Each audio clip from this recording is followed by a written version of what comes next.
aside. And the devotee said, Prabhupada, I made the ducks go aside because my master was coming. Prabhupada said, you think that the ducks are a disturbance, but they may think that you human beings are a disturbance. Whether it was simple ducks or mosquitoes in his mosquito net, or the half-naked children in Bengal eating leftovers of the devotees, or the rich people walking in New York or driving in their BMWs, Prabhupada exemplifies the principle of compassion to the highest degree anyone has ever seen in this world. A man who cried tears of love incessantly for suffering of mankind. We know this for sure as he sat in the Parangan of Advaita Bhavan at Sri Shantipur Dham. He cried for you and for me. And it is his tears which have brought this moment to a reality. And it is tears which have actually brought the grace of Krishna to descend into our otherwise useless lives. So we have come here today to celebrate, to honor, not only with our words, but along with our feelings and also our deeds, to live a life the way Prabhupada wanted us to live, to think the way he wanted us to think, to speak the way he wanted us to speak, and to behave the way he wanted us to behave. In this way we can live, as Prabhupada said, my devotees will be jewels of this world, and they will illuminate this darkness of Kali Yuga. It is for that reason we all have gathered today, my dear friends. So let us take this few hours that we have together to deepen our appreciation, our gratitude, and to rededicate our lives in the loving service of our Param Guru, Srila Prabhupada. With these few words on the importance of Vyasa Puja, I request Darshan Prabhu to kindly offer this most sacred book of Vyasa Puja for Prabhupada's pleasure, written by his dear disciples.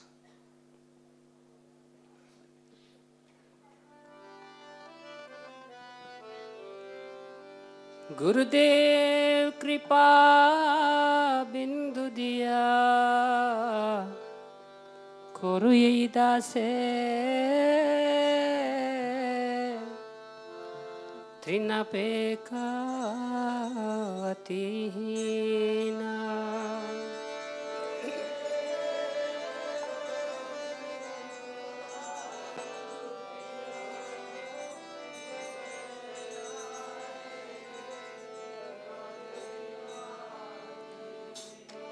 Gurudev Kripa Bindu Diya Kuru Ye Dase Trinapeka Atihina.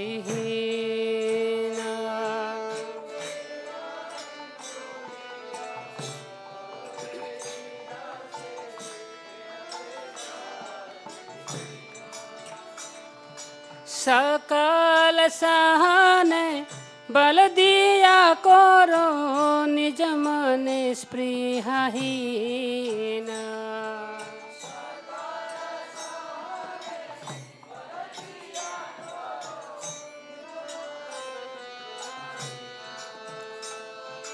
Kripa bindu diya koro ye dase trinapeka atihina.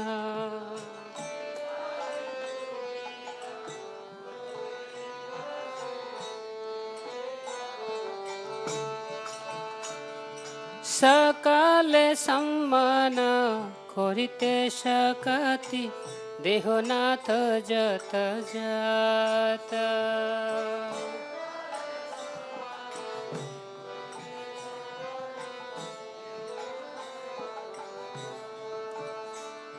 Sakale sammana korite shakati dehonatha jata jata.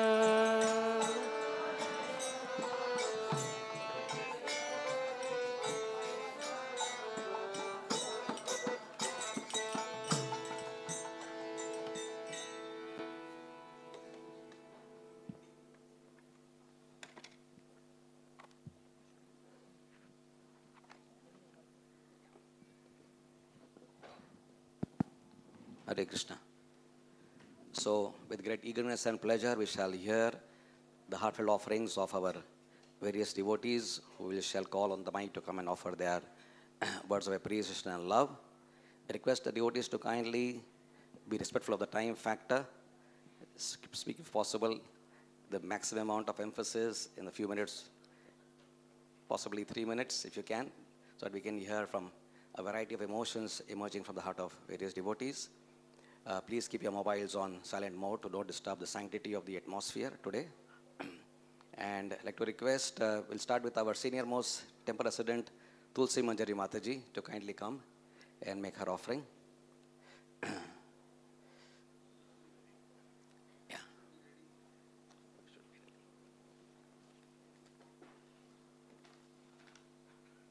Mataji, you are here. She's coming. Yeah. And request Shadbhuj Prabhu to kindly be ready thereafter. She's coming.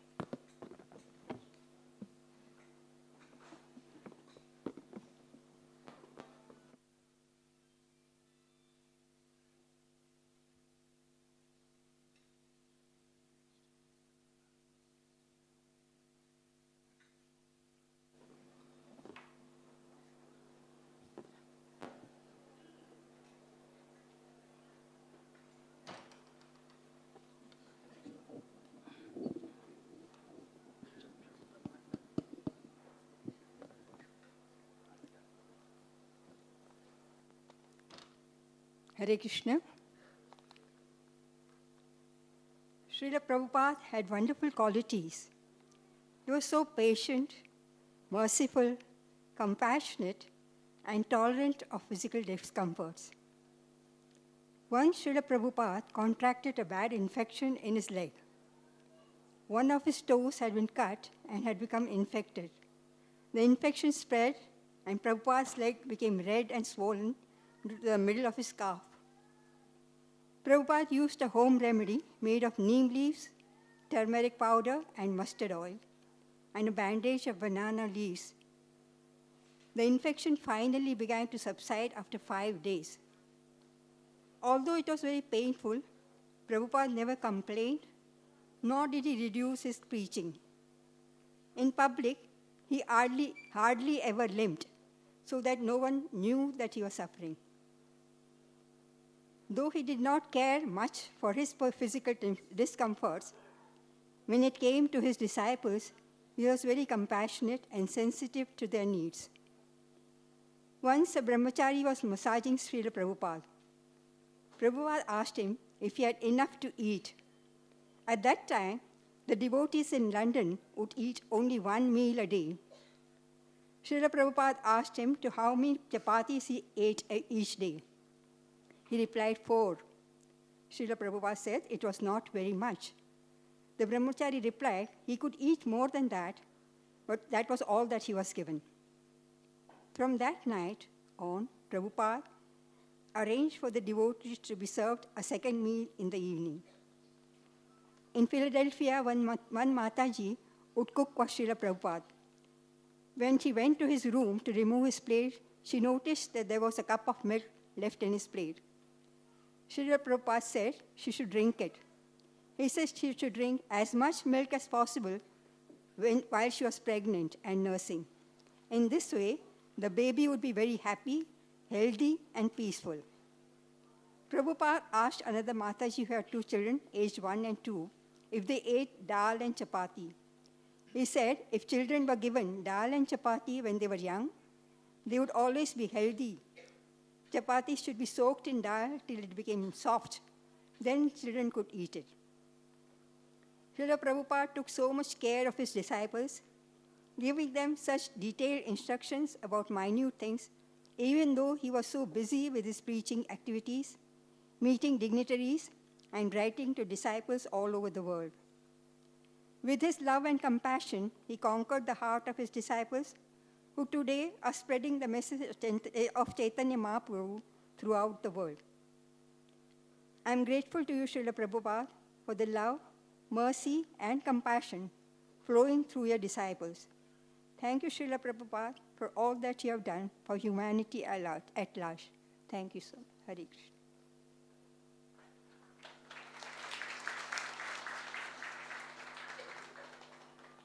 My request, Rasikacharya Prabhu, do kindly come and make his offering.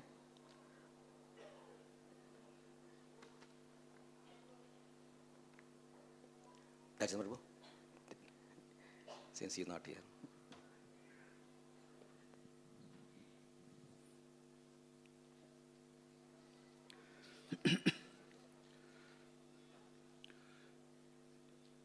Dear Jai Srila Prabhupada, all glories to Guru and Gauranga.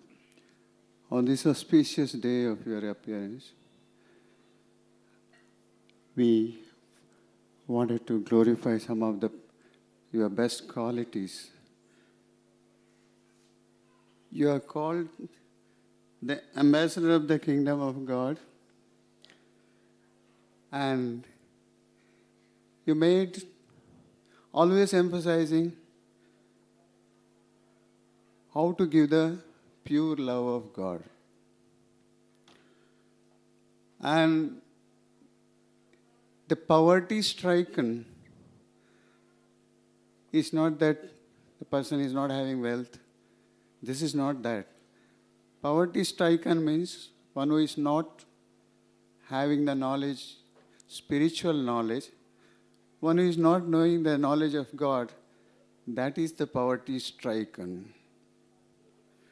So, Prabhupada, he was prepared in such a way, he used to give all sort of service.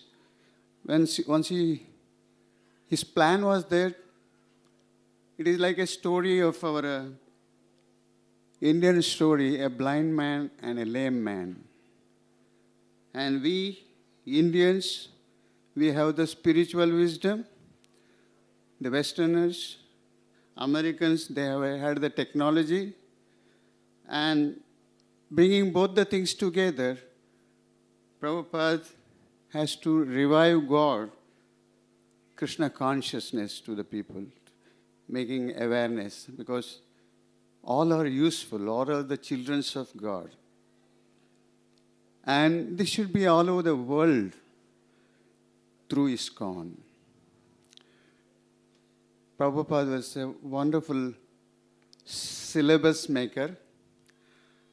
Before giving the training, he has trained thousands of disciples who have to practically live in Krishna consciousness, so that then they can preach whatever they were practicing. That Prabhupada gave the syllabus. So, the training Prabhupada gave everywhere very wonderfully. The temple training, Mangalarati, chanting the holy name, reading the Bhagavad-Gita, Bhagavatam, scripture, Guru Sadhu Shastra. Very methodically, all spiritual way Prabhupada has taken it. Prabhupada, one thing is said, the best thing we have to, this is the sin filtration plant. You have to clear up all your sins from the heart cleansing process, very simple, 16 good rounds and 4 regulative principles. That basic, if you keep it in your mind all the time, and the process is taking the holy name, that is especially Hare Krishna Maha Mantra. Hare Krishna, Krishna Krishna, Hare Hare. Hare Rama, Rama Rama, Hare. It's most practical, Prabhupada was saying, it's most practical for everyone, and also it is very powerful to raise the spiritual consciousness. Pure consciousness is Krishna consciousness. So you have to come up to the level of pure consciousness. You have to chant the holy name, very good rounds, methodically, systematically. So individually also you will progress in spiritual life, also globally also. You will 100% you will progress. And he's shown it by demonstrating, liberating the potency of mantra by meditation of Mantra by these hippies, thousands of hippies who have gone to take other type of life. Prabhupada took them. You are distracting your life with drug addiction and all. This is not the right thing. So he preached them such a way, all the hippies have become happy. That's a very practical training he gave to the people in the whole world. That was the thing. And Prabhupada always used to stress one thing. Without awakening your divine consciousness, there is no use of crying for the world peace. Divine consciousness is there, always within, so it should be awakened. That Prabhupada always used to emphasize. The foremost top-class thing is this. Prabhupada used to preach it because he was selfless, saintly, compassion he had. The Maha Mantra, in the age of Kali, hearing the transcendental sound vibration, that establishes pure love of God. The pure love of God, how to attain, that the principle is given by Srila Prabhupada. And genuine spiritualism, it is in, the Kali Yuga has got a darkness of materialism. So to build an entire house for all the living beings, by taking the holy name, we can all live happily, because whatever the quality is needed, we will attain it. This is Maha Mantra. This is Prabhupada has given. Hare Krishna, Krishna Krishna, Hare Hare, Hare Rama, Rama Rama, Hare Hare. Thank you very much, Prabhupada.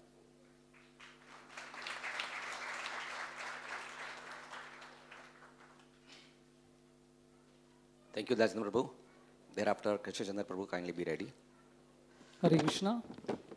I am grateful for having given this opportunity to glorify Srila Prabhupada. So it is said that in our lives we will be tested at two different things. First is initially for our consistency, and then for our humility. In our Krishna conscious life, we see that it is very difficult to wake up early in the morning, to do our 16 rounds japa, and to regularly study our scriptures. And the consistency to maintain these things becomes a very tough job. But from the life of Srila Prabhupada, we can see that he was consistent in following the instructions of his Guru Maharaj. The instruction of preaching the message of Lord Chaitanya Mahaprabhu in English language to the Western world, and writing and printing of the books. And Prabhupada followed this instruction till the end of his life. In Lilamrit, there is a chapter which says, crying alone in the wilderness, where it is mentioned Srila Prabhupada was trying to distribute Back to Godhead magazines. So he had sunstroke, and there was not much support from his friends, and he was facing a lot of problems. But we can see he went on consistently, trying to preach in India also. So Krishna was trying to giving a lot of failures, one after the other. And nothing much happened even when he went to New York. For 1 full year, he tried his best to preach the mission, but nothing much happened. But he survived all these failures. So this is the consistency of Srila Prabhupada, how he tried to follow the instructions of his Guru Maharaj. He already had 2 heart attacks when he was in the ship, seasickness. And he also had a return ticket to go back to India. But he didn't give up. He remained there. He tried his best. That was the consistency. So failures are tested by our consistency in our Krishna consciousness. And later on we can see Lord Krishna gave him unprecedented success. And within a short span of time we can see the Hare Krishna Mahamantra was being chanted all over the globe. Thousands and millions of books were printed and distributed. So many temples came up in just 12 years of time. Thousands of followers, and the Krishna culture was spreading all over the planet. And Srila Prabhupada got worldwide appreciation from people from all walks of life, like politicians, thinkers, leaders of the society. And he also got big followers like Ambarish Prabhu, George Harrison. And we can see that later on, some of his disciples, they even went to the extent of calling Srila Prabhupada as, he's God. And we can see in many spiritual organizations, so many of them, they say that, my disciples, my followers say that I am God. I don't tell them to tell me as God, and they accept it. But we can see Prabhupada never encouraged these kind of things. He rejected all such things. Prabhupada never took the credit for himself. He always gave the credit to his Guru Maharaj, to Guru Shishya Parampara. And many times he would say, I could do all these things just because you all supported me. That was the humility of Srila Prabhupada. So Lord Krishna tested the consistency of Srila Prabhupada by giving him failures, and he tested his humility by giving him success. And Srila Prabhupada stood both the tests perfectly. Today, on this auspicious day of appearance of Srila Prabhupada, I would like to beg at his lotus feet to kindly grant me this benediction that I may become consistent in following the instructions of my Guru Maharaj and also the devotional service, and be humble in whatever little I could do and whatever little mercy is awarded to me by the Guru and Sri Gauranga. Thank you, Srila Prabhupada. Hare Krishna.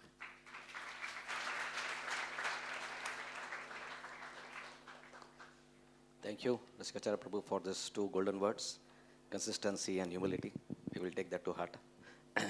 After Krishnendra Prabhu gives offering, request to Damodar Prabhu to kindly be ready. Srila Prabhupada's entire life really was a lesson, right from literally from the day he was born till the day he left this planet. Just wanted to speak a few words about his Ante Leela, because he showed how a pure devotee departs. And being an Acharya in Parampara, Srila Prabhupada, of course, taught the world about death through his books and lectures. Personally, before I came to the movement in touch with devotees, his disciples, the feeling was you never talk about death. If you talk about it, it's considered morbid. But it was Prabhupada who really made it very natural to understand what death is and how one should face it. So he offered himself as an example. He never stopped preaching and translating. He used to say, better to die on the battlefield than like a warrior than to retire. So he surrounded himself with kirtan. His life was dedicated to spreading the holy name. And also, if his immortal words, the last thing he spoke, which is recorded about 2 weeks before he actually departed, I think millions of people have seen that scene when we can see that he's only a bag of bones practically. His body is only a bag of bones, and he can barely speak, but he speaks those words that even then he sees consciousness that everything is acting, moving by the supreme desire of Krishna. He's literally, every word is such a difficult thing to come out, but he's saying everything is acting, moving by the supreme desire of Krishna. This consciousness is Krishna consciousness. This was last spoken words. So he completely not only embodied, but he breathed this, what he spoke, what he taught. His Holiness Satsvarup Maharaj has written that many devotees felt that Srila Prabhupada's passing reminded them of Bhishma Dev's passing on the Kurukshetra. Because Bhishma had fought and governed as a great powerful chief, and although he was surrounded by opulence and women, he was purely detached and renounced through life. And he was also worshipping Krishna. At the end of Bhishma's life, which also took place at his own will, Krishna himself came before him and glorified him by having him instruct Yudhishthir Maharaj on the science of government. So Srila Prabhupada, like Bhishma Dev, also surrounded himself with loving friends and disciples, and Krishna in the form of holy name assured that he was going back to Godhead. And like Bhishma, Srila Prabhupada also controlled his departure and did not submit to medical manipulations. So after Srila Prabhupada's departure, most of us in this room have never physically seen him, but many of his disciples and many of his grand disciples also now have successfully passed this most important exam in life, the art of dying, and just by sincerely and faithfully following Srila Prabhupada's instructions. So on this day, I just pray that Srila Prabhupada, that we can sincerely follow till the last moment of this life, whatever he has said, so that when our time comes also, we can pass this final exam. Hare Krishna. Thank you, Prabhu. Yeah, perfect follower, perfect master, perfect example. Prabhupada was on his last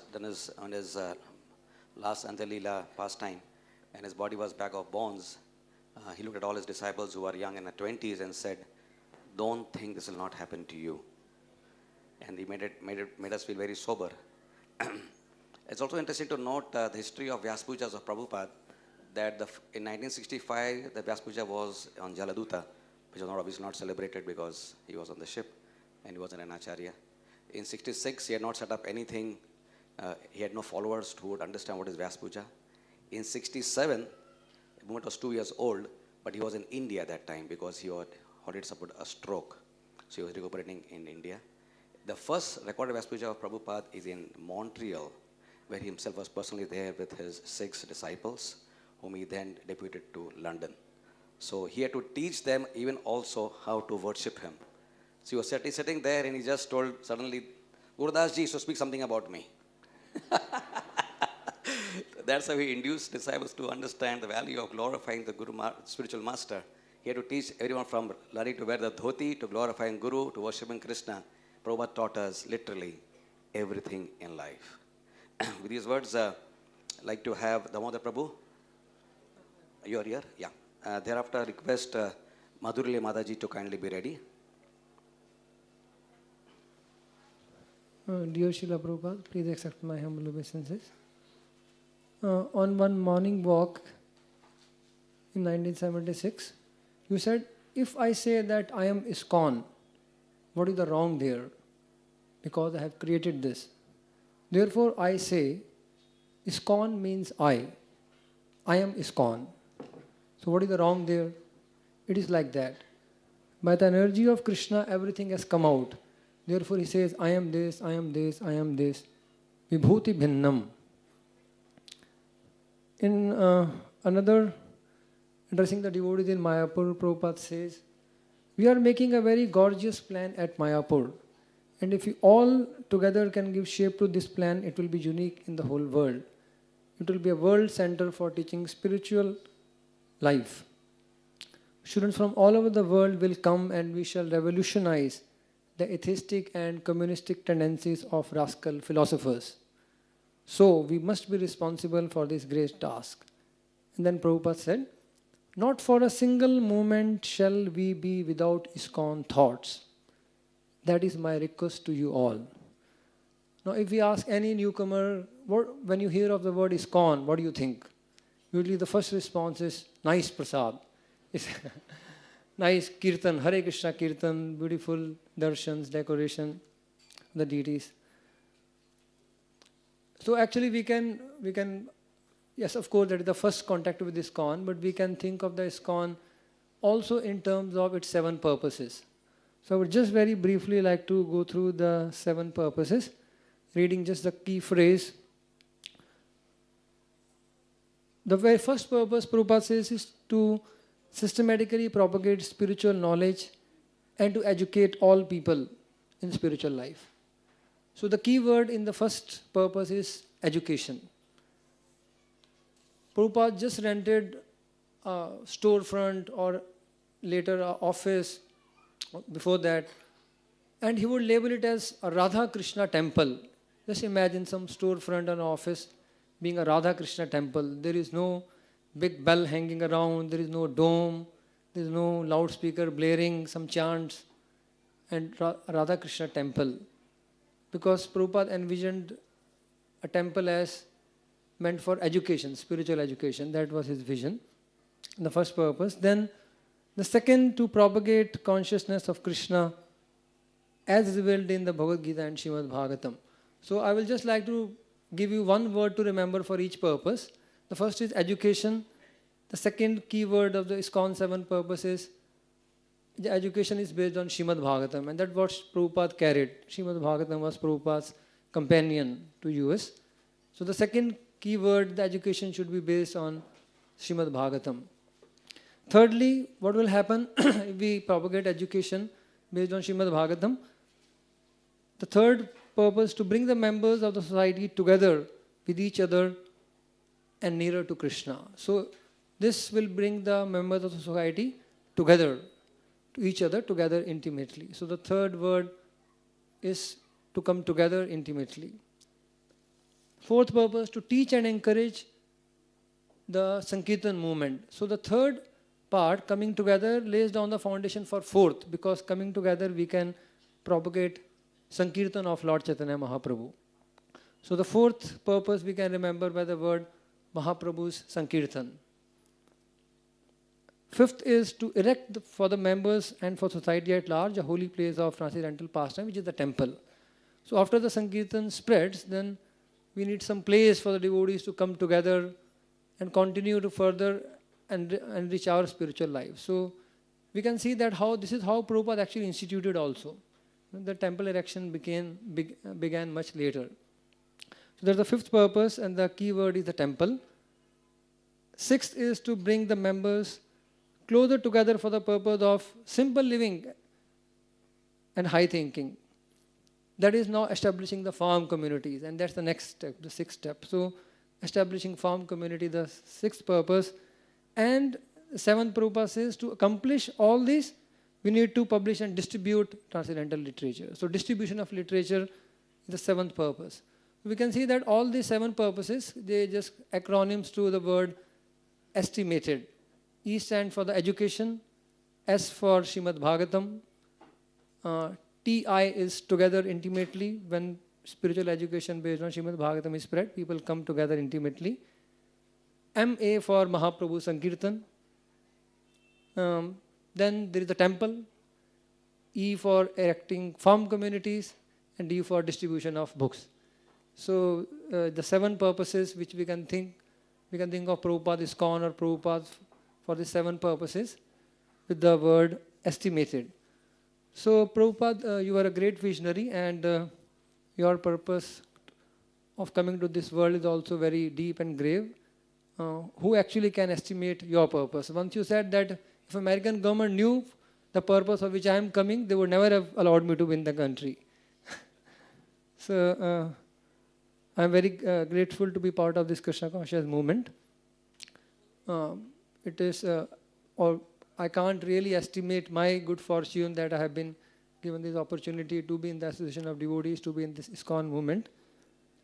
One small incident I would just like to say. Yesterday there was one big person, ex-president of Institute of Chartered Accountant, he came, and he simply, he witnessed everything, and he said, I am very amazed by the dedication of those who are serving voluntarily. That was his remark. I have been to many places, but never seen such dedication. So all these decorations we are seeing, they are hand woven by the devotees. The group of 70 or 80 devotees, they would come together after their office hours. They began 1.5 months back before the Janmashtami.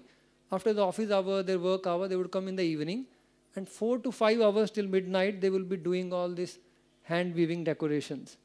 So seeing the greatness of the devotees, this team was led by Purushottam Prabhu, Anantaram Prabhu, and Nandini Radhika Mataji, and there were many other devotees, 70 to 80 devotees. So seeing this dedication in the followers, in your followers, Prabhupada, it gives us a small estimation into the glimpse of your glories. Thank you. Hare Krishna.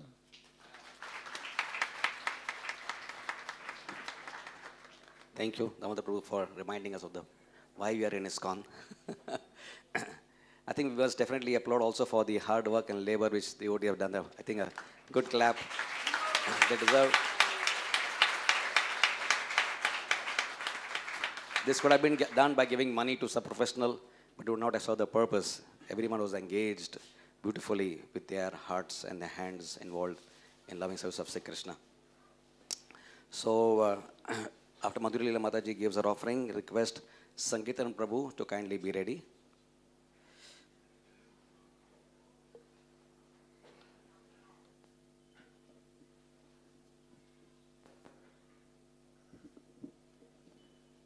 Dear Srila Prabhupada, please accept my humble obeisances. All glories to you and your esteemed disciples. Every time I stand up and speak here, I feel that it's not this only 1 or 2 special days that I want to stay connected to you. And so the last time I thought of doing something on a daily basis which will keep me reminded and deeply connected every single day. So I began chanting all my rounds with your chanting going on simultaneously with you at your speed, the pronunciation, and I realized that doing it with you has made so much of a difference and such a huge impact on the consciousness. I am just so grateful that you've been with me every single day. And since you had mentioned that 99% of our spiritual life depends on this one practice, I wish to engage 99% of my energy into that one activity. Thank you so much, Prabhupada.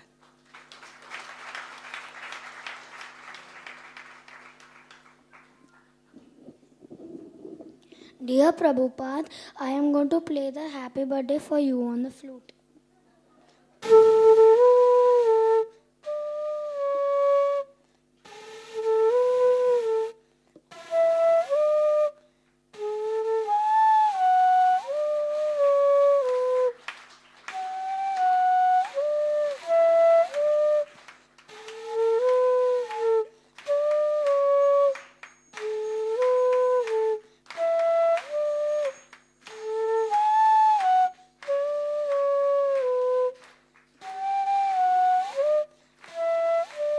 Thank you.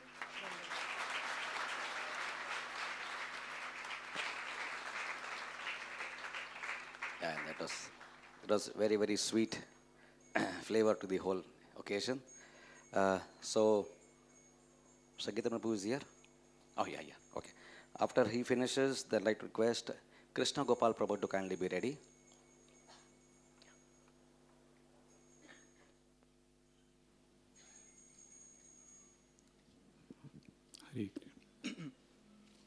First of all, I'm very grateful to Srila Prabhupada for giving this ISKCON society.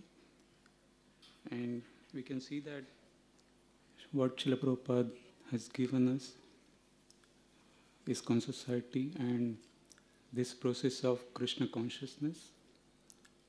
And not only just kind of theoretical or intellectual process, but he has made this very creative. And we can see that Srila Prabhupada said that even a child can participate in Krishna consciousness. And we saw that how our dear Nanda Kishore offered his wonderful flute. And I see many children also are so enthusiastic to give Krishna consciousness to the entire world. So,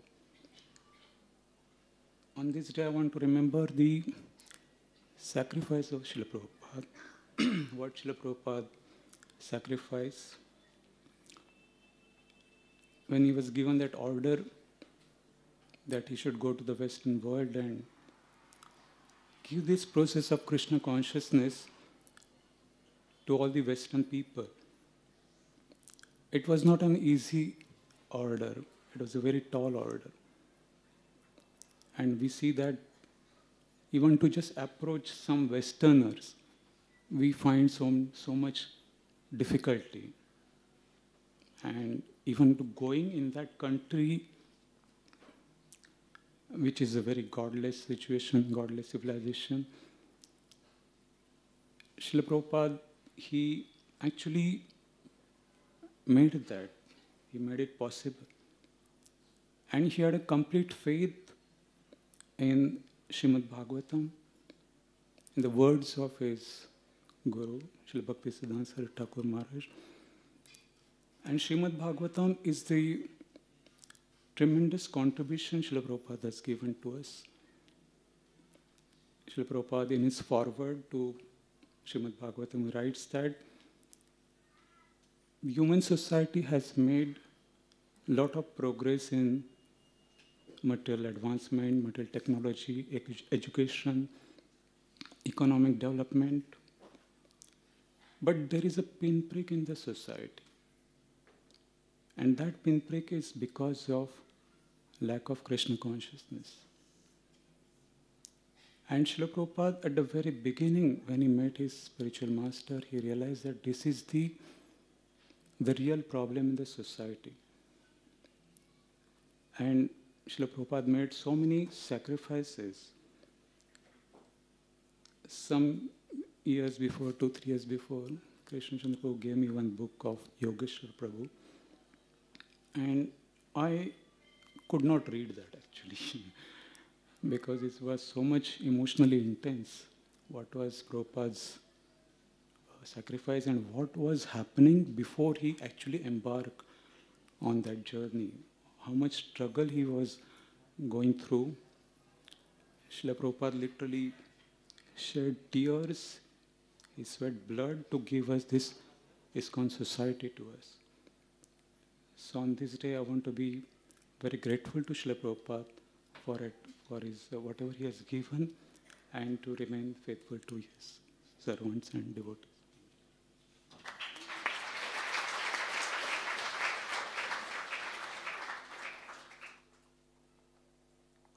Mr. Gopal Prabhu is there. Gauri Prabhu, you can come. Yeah.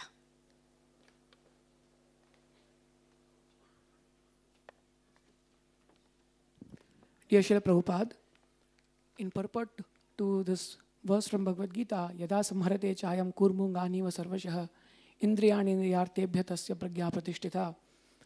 You explain how, like a tortoise has complete control on its limbs, it decides to withdraw its limbs when there is danger and exhibits them when there is a need. Similarly, a devotee is able to regulate his senses and use them as and when required.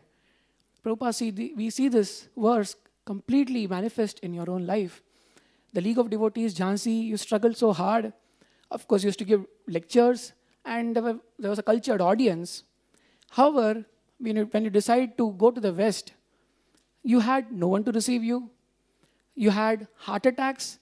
And despite all that, you had to share your apartment initially with the Yoga Mishra and thereafter with people whom you didn't know, whose behavior and character was completely alien to you. Mukunda Maharaj, very beautifully in this book, Miracles on 2nd Avenue, he explains how in his first Sunday feast, he saw you playing all the possible roles that a perfect guest would be receiving from a perfect host. What are the qualities of the host that you saw in you? You received everyone with such warm welcome. You cooked a big feast. He explains that there were aromas coming from all the pots filled with various vegetables, bean dishes, and so on. Dark brown chickpea, stew, cream spinach with pieces of milk curd, yellow rice studded with peas. All these were actually alien to him. And thereafter he explains how you went ahead and served every member very personally. For Mukund Maharaj, this was completely a culture shock. Thereafter, the next day, at 7 a.m. in the morning, you went to his house. And Mukund Maharaj actually, he was completely shocked because you had approached him in his house asking if he could somehow share his apartment. And that was a shock to him. Of course, he tried and made some excuses of sound disturbance in his neighborhood. Thereafter, Mukund Maharaj realized that actually he should find you some place to stay. This is the journey you went through. Providing menial service to devotees, cooking food yourselves, washing plates. In fact, your desire was that nobody who came to the temple should go hungry. So many of your disciples would get their parents, and you'd be upset if they were not fed nice prasadam. Prabhupada, we see that you entered into the lives of devotees like a needle, but you also came out like a plow while still retaining the attitude of a servant. We see many great precedents to this in the lives of acharyas like Dasharati, the servant of Sripad Ramanujacharya, disciple of Ramanujacharya. How, on instructions from Ramanujacharya, he went and served Atulai, the daughter of Mahapurna, and for 6 months after serving, when faced with a challenge, someone who was speaking deviant philosophy, this great personality, Dasharati, as a cook engaged in debate, defeated the person and also justified the arguments he had based on proper grammar. However, when everyone in the neighborhood realized that this was a great personality, disciple of Ramanujacharya, Dasharati decided to continue engaging as a menial, humble cook until and unless he was instructed by Ramanujacharya to do otherwise. This is the mood in you, Prabhupada. You entered like a needle, but a needle servant. And you came out like a plow, but a plow servant. We see that even as Krishna Chandra was so beautifully explaining, even the last moments of your life, you are so focused. Vyavasayatmika buddhi ekeha kurandana.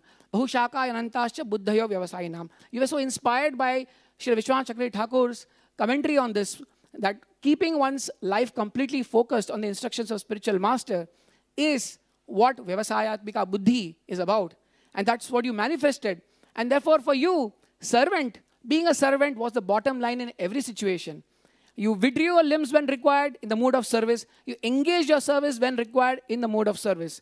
And therefore, it's explained that just like the tapa of Tulsi, Mandara Kanda Kurabotpala Champakarna Punnaga Naga Bakulambuja Parijata Gandher Chite Tulasika Bharanena Tasya Yasmin Tapasu Manaso Bhumanayanti, that when Tulasi emits her fragrance, and all the other flowers, they actually bow down and let Tulsi's fragrance be glorified. Similarly, Prabhupada, your great divine qualities could not be hidden, despite you wanting to keep your divine qualities subdued.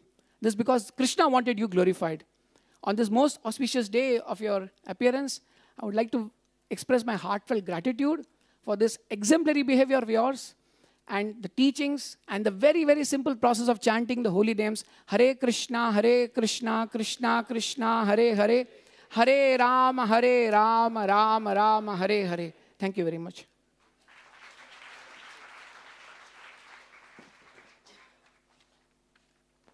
I'd like to have Vrishbhanu Prabhu kindly give your offering. Yeah. And then Shivaram Prabhu, kindly be ready.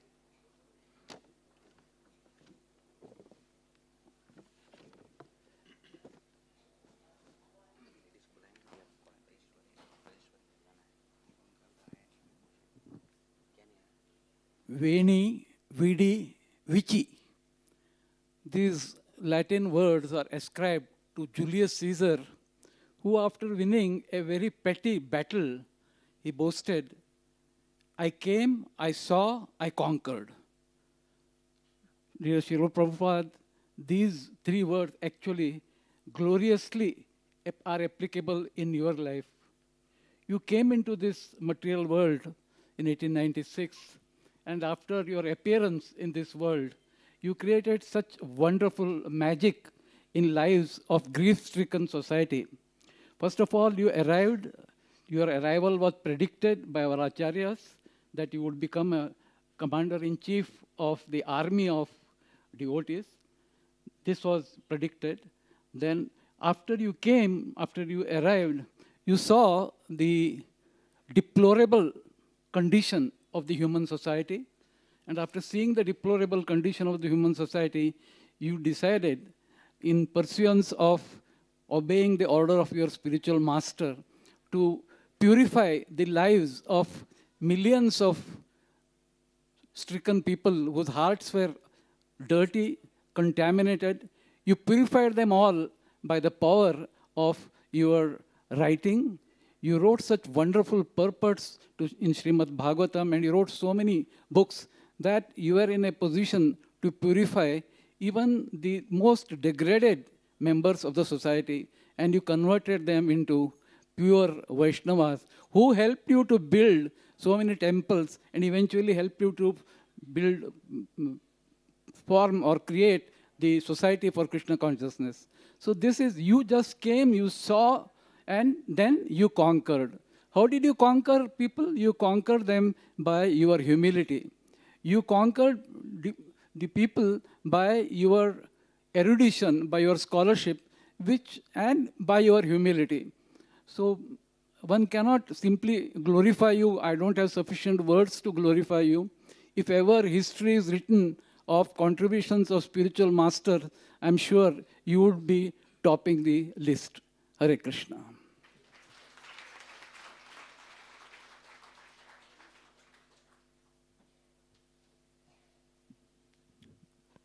Hare Krishna. In this world, the most hard-working person is a farmer.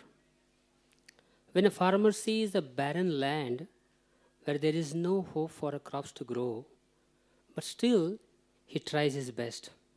So first he tries to tilling the land and then leveling the ground and make that land fertile. So similarly, when Prabhupada accepted the order from his spiritual master to spread this Krishna consciousness all over the world, he also tried his best. He saw that people's heart is like a barren land, where Krishna consciousness, there is no hope, there is no chance. But still he worked so hard and made that barren land, barren heart fertile. Then he brought the animalistic conscious people from the animalistic platform to the human platform.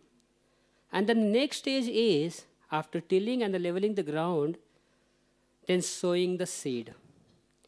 So when a farmer has a good quality of a seed, then he can expect a good result.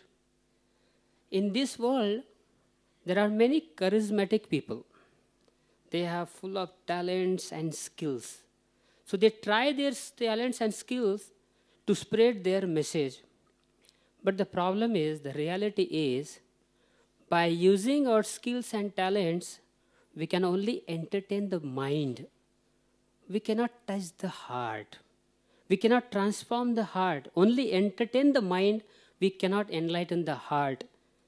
And because Prabhupada, of course, he had skills and talents, but more important than that, he had a pure, genuine, innocent love for Krishna. This is the most important ingredient. Other people, those who are religionists, even spiritual leaders, they think that only by skills, talents, we can put word jugglery, some philosophy, we can convert people, but it will not work. So then after sowing the seed, then crops grow. This is the most important glory of Srila Prabhupada. When the crop is grown, then there is a need of watering the seed regularly, not just once in a while. Even in our Hindu culture, like Sanatan culture, many people, they go to Krishna temple on a Janmashtami. During Navratri, Devis, Mahashivratri, Shiva. So this is our tradition. But Prabhupada, he had full faith in a sadhana process. Watering the seed, watering the crop regularly. Then he said, whoever you are, whatever sinful, whichever country you belong to, whichever male, female, whatever category you belong to, but if we chant 16 rounds every day, that is the watering the seed or watering the crop. And then when we water the seed, water the crop, then along with the crop, there is also weeds grow. So then Prabhupada said, we had also uproot those weeds. So how to uproot those weeds? By following the 4 regulatory principles and not offending the Vaishnavas. So Prabhupada, he gave that beautiful Abhideya process, that chanting 16 rounds of Hare Krishna mantra and following the 4 regulatory principles. In this way, that tree becomes from seed to a crop to a huge tree. After some time, that tree is laden with very succulent and sweet fruits. But Prabhupada is such a genius acharya. After having that full huge tree, he is not attached to the fruits. He, whatever 1 or 2 fruits, whatever he needs, rest of the fruits he simply distributes to others. So Prabhupada's glory is, whenever any spiritual organization is established, all his followers, they only know one person who has established the organization. There are many. In India, there are hundreds and thousands. They are only attached to their gurus, even their bank accounts, even they chant their guru's mantra. So like that, they are fully only that person centered around. But in ISKCON, as soon as any new person comes to ISKCON, the first impression is Krishna, Hare Krishna, Radha, Govinda, Shyam-Sundar. This is the first impression. This is the glory of Srila Prabhupada. If he wanted, he could have done that system. I am Krishna, I am the boss, you be attached to me. But Prabhupada said no. So he was not attached to the fruits, and then he gave it to, that whole credit to Krishna and the parampara. So in farming, the farmer has most important role to perform. Of course, many people don't know the farming and also farmer, but this farming is a very hard working but very satisfying occupation. So our role is to simply assist this great hard-working farmer and not become attached to the fruits. Thank you, Srila Prabhupada.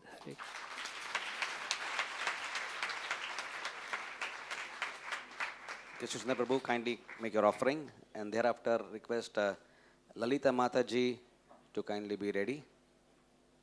Hare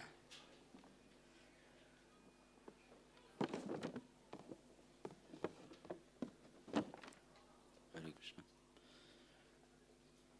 Dear Srila Prabhupada, please accept my humble obeisances. I thank you very much for being our teacher, the revealer of Shastras. As we have a small fraction of display of all the books, today it's covered by these nice decorations which were made by all the devotees. But here we have a small sample of the greatest contribution which you have made for revealing the very difficult Vedic Shastras to we the people of Kali Yuga. And this is your form, this is the form in person in which you are so easily accessible to each and every one of us, even in this third generation of devotees. And in such a profound way, and when we think of this contribution, we can only thank you for revealing this Shastras to us and taking us step by step through the various books you have given to us, the Bhagavad-Gita, the Srimad Bhagavatam, the Chaitanya Charitamrita, and the various other small books which you have given to us. And through these purports, you have helped us to study and understand the very detailed Shastras. And this you have done by studying the purports given by the previous acharyas like Sripad Sanatan Goswami, Vishwanath Chakravarti Thakur, Jiva Goswami, Bhakti Vinod Thakur. And in Govardhan Eco Village, where we have Srila Prabhupada's quarters in Radha Damodar temple, there Gauranga Prabhu was mentioning that how a set of the various translations and of various acharyas is given. And just by looking at that, we can understand how such a great mammoth task which Srila Prabhupada had taken upon himself to present it in such a easy and lucid way for all of us. Once I was reading, going through Smaranam book, and Sripad Satsarup Goswami was mentioning that one day during the morning walk in Los Angeles, along with various devotees in Hawaii, some of the devotees were mentioning Srila Prabhupada would translate the various books every day as a part of his daily routine. But sometimes he would take a small retreat off and he would go to Hawaii. We know many people go to Hawaii for a vacation, but for different reasons. And Srila Prabhupada would go over there just to translate books, spend more time with that. And one day, when you had done a lot of translations, and you were mentioning about that, the disciples would also encourage you, mentioning that you've done so many translations today. And Srila Prabhupada replied back, and he said, "Oh, I could do it. very quickly, but it takes time to make it presentable for the common man.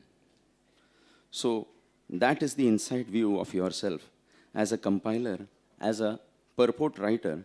When you take from whatever has been given by the various acharyas, and you did it carefully and thinking about the common man of today, what their need is.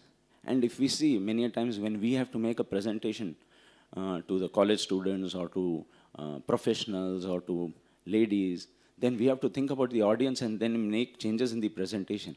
But Srila Prabhupada, at his time, he had to take care of all the common men. And when we say common man, we can consider there are PhD doctors, there are housewives, there are general common people. And with the Kali Yuga, the level of morals going down so much, but still to make it presentable to them, Srila Prabhupada had to take so much of care. And we thank you for that. Srila Prabhupada, you knew all of these different types of people whom you would meet day in and day out. And then you also knew your disciples and the various questions they had in their mind. Sometimes they would ask, and to address them, you have given these very nice Bhaktivedanta purports.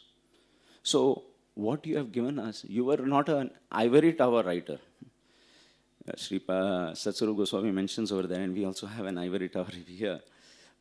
So he mentions that you are not an ivory tower writer, but a writer who is very much in touch with the mass of people.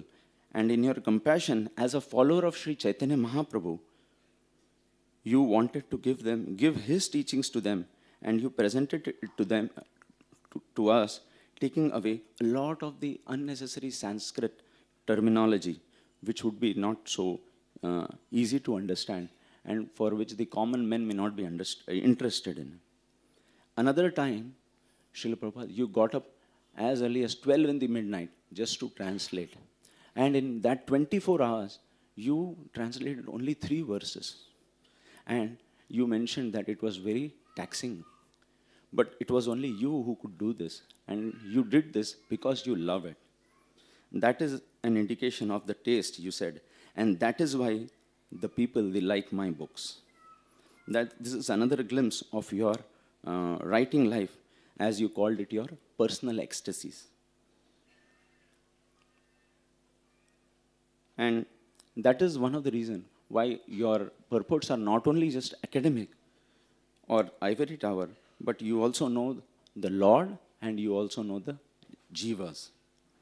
As is mentioned in Srimad Bhagavatam, 1st canto, Anartha upasmam sakshat bhakti yogam adokshaje lokasya janato vidwan chakre sashvata samhita. The mass of men are suffering in this world, and they do not know why they are suffering or how to get released from them. And they do not know Krishna. And just like Vyasa came to give this mercy, compiled the Shastras, the Srimad Bhagavatam, and in that very same way, you have given these various purports, understanding the lokasya janato, by understanding the people. And recently, under the guidance of His Holiness Radhanath Swami Maharaj, we have set up the Bhaktivedanta Research Center at Govardhan Eco Village, and it has got affiliation from Mumbai University. And to understand and help people study these Shastras in a more systematic way. Just few days, a couple of months back, we had the first certificate course over there, and on the Chaitanya Charitamrita Adi Leela. And more than 150 devotees had and come to participate over there. And it was a full range of people. We had seniors like Vrishabhanu Prabhu, many other Matajis, and we had people, doctors and scientists coming from Middle East and all over the world, from America.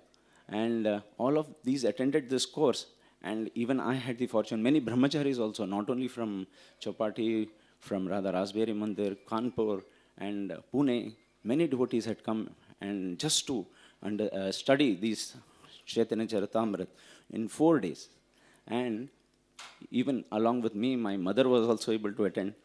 And on the 4th day, and after the course, every day we would have a test, and we would sit, and my mother and myself, we would share and write the answers.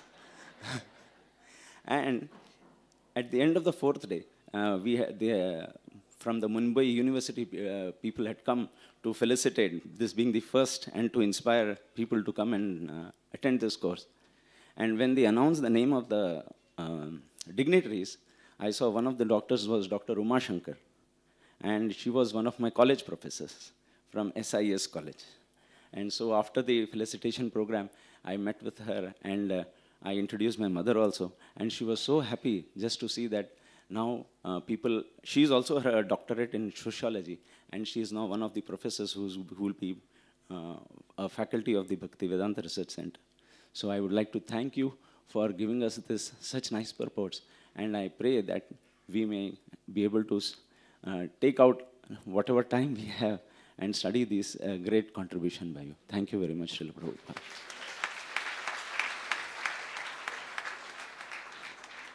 Thank you, Krishna Prabhu, for this very heartfelt offering. It was wonderful to have your teacher, your mother, and yourself learn together. But we did find in your face there's a lot of exhaustion on your face is still there. You need some more sleep. Let us recount, dear friends, that the wonderful Janmashtami which we are been participating in, not only because the presence of Maharaj has made it even more divinely empowered, but there's a hard labor of so many devotees to make it a beautiful festival. But I am asked to speak of some specific names who have made the festival so glorious. And heading the list is Keshav Chandra Prabhu. Then we have Satyananda Prabhu, Surya Krishna Prabhu, Deena Gauranga Prabhu, Leela Shuka Prabhu, and Pavaneshwar Prabhu. They have worked tirelessly for 72 hours non-stop. Hare Krishna. Labor of love. Thank you, Prabhu. So Lalita Mataji is there. Yeah. Thereafter, I'd like to request Radhakrishna Prabhu to kindly make your offering.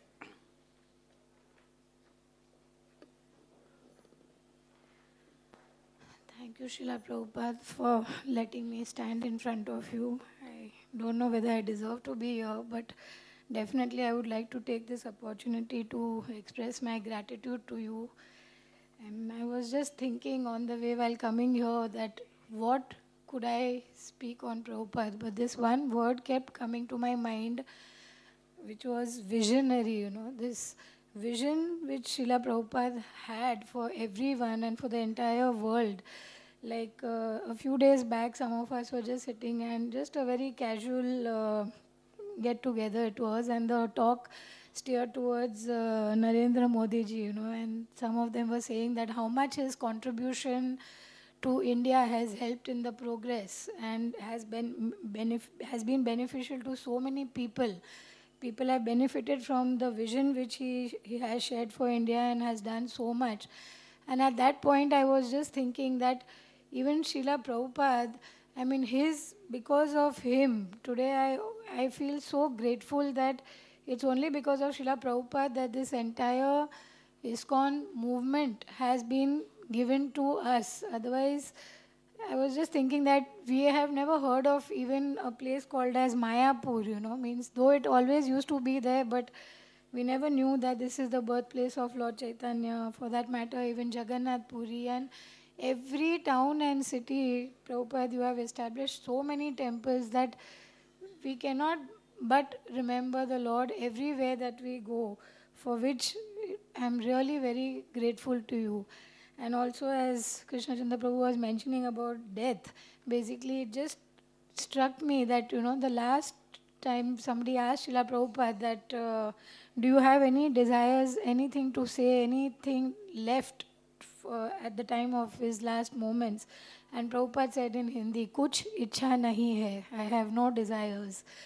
Which is something I felt that again, that aspect of his detachment, that somebody who has established such a huge, so much in his lifetime, has achieved so much and established so much, can say these three words that I have no desire, just shows that he just did it for all of us. And as we know that, Prabhupada, you have given, two gifts to me in my life personally, which I want to thank you from the bottom of my heart, is that we have not seen you, nor have we ever got that association, but you have given us Guru Maharaj, who is such a special gift to us in all our lives, and especially mine. And I'm very grateful to you for giving him to us. And also the second gift for which I want to thank you is my children. And the seva which I can perform to these two people in my life, I just beg you that let me never give up until my very last breath, just serve you and serve these people. Thank you so much, Srila Prabhupada.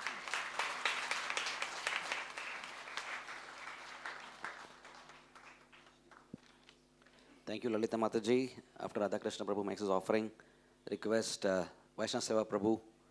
I hope you are not at the studio right now. Is he here?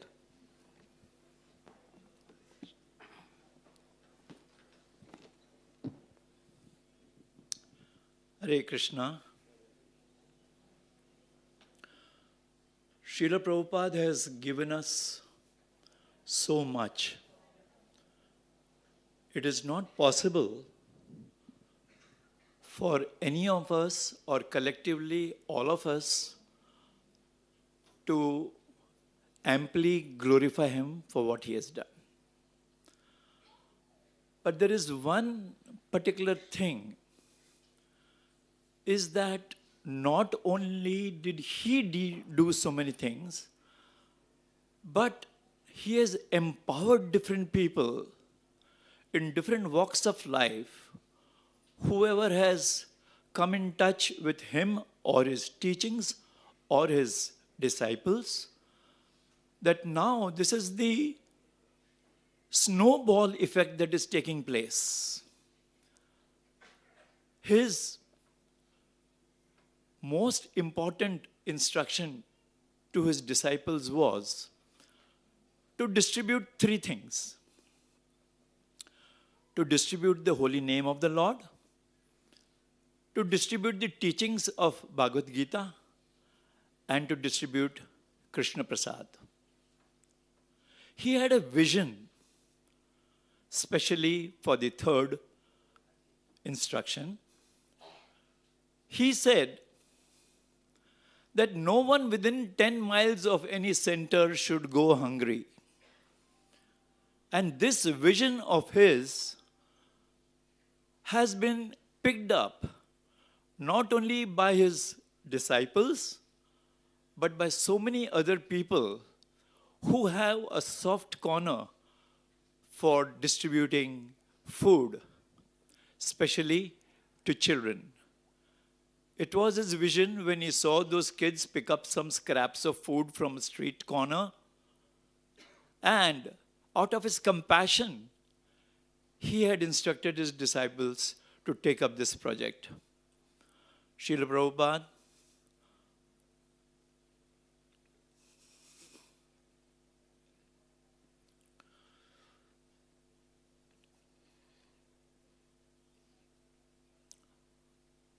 I stand here today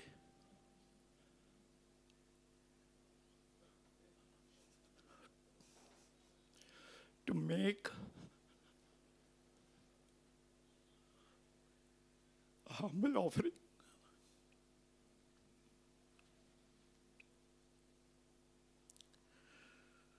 It is the dedication of some of these wonderful people whom I would like to call out, and please come forward. Shri Vijay Shah, he is the personification of Shri Ajay Piramal.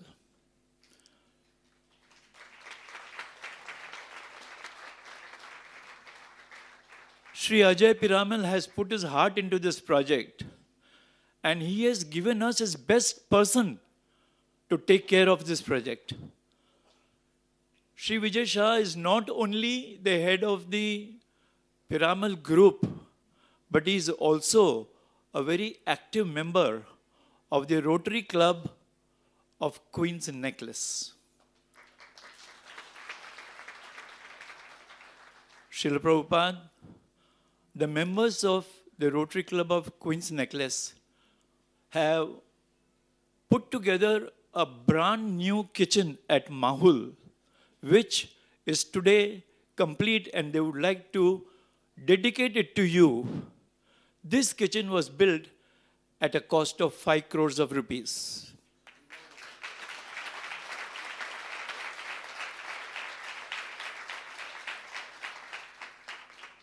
We also have members from other Rotary clubs.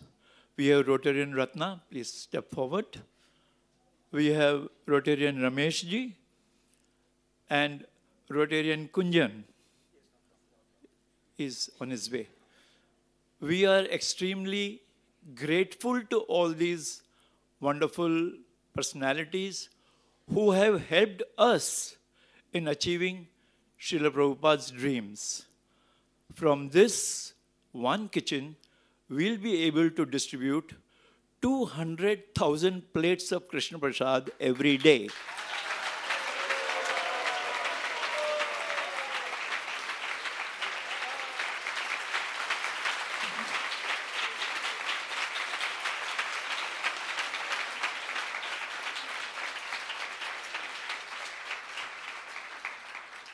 The formal inauguration will take very soon and we'll invite all of you. Today, these wonderful personalities would like to thank Srila Prabhupada and His Holiness Radhanath Swami Maharaj for guiding them in achieving this project. Thank you very much.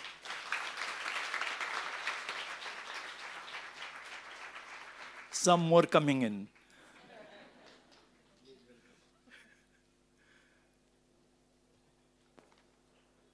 Hare Krishna. It is appropriate that the leaders of the Queen's Necklace are doing this. The Queen is Srimati Radharani. And Radharani is the one who controls kitchens for Krishna. She's a kitchen in charge for Krishna's cooking. So it is most appropriate. The best offerings are coming up from the Queen's Necklace group of Rotarians in Mumbai. Thank you very much.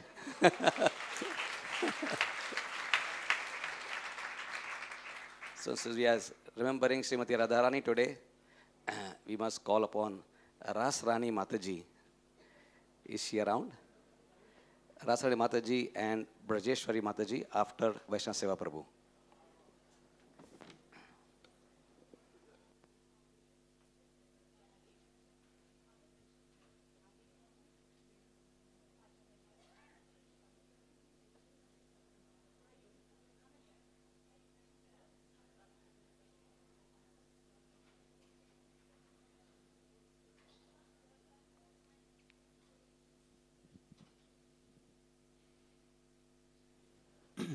Hare Krishna. I'm a very insignificant person in this august assembly of great Vaishnavas. However, I'll take this opportunity to try to glorify and express my gratitude to you, Srila Prabhupada. To face and transcend this samsara of birth, old age, disease and death, you have mercifully given all your instructions in your books and tapes. My own journey started when my father became a life member and I received your cassettes, books, and read back to Godhead magazines, which I soon started to use. At that time, I was just 13 years old. This changed my life, and then later on, the trigger was the mercy I received from His Holiness Radhanath Maharaj. Later on, I was mercifully given the charge of developing and running the Hare Krishna library to share your books and cassettes with the congregation. When the hospital building was under construction and almost about to get ready, I first time played your bhajans and Mahamantra there. Immediately, the dead under construction building came to life, and this is one of my most memorable experiences in Krishna consciousness. To this day, Srila Prabhupada's bhajans and lectures are available in every corner of the hospital 24 hours a day. So many births and deaths take place hearing Srila Prabhupada's sound. In order to try to assist you as a menial servant in your mission of spreading Krishna consciousness, somehow you inspired this fallen soul to start the audio cable network in Mira Road, later on ISKCON Desire Tree, and now Hare Krishna TV, which reaches about 4 crore people's television screens of this country.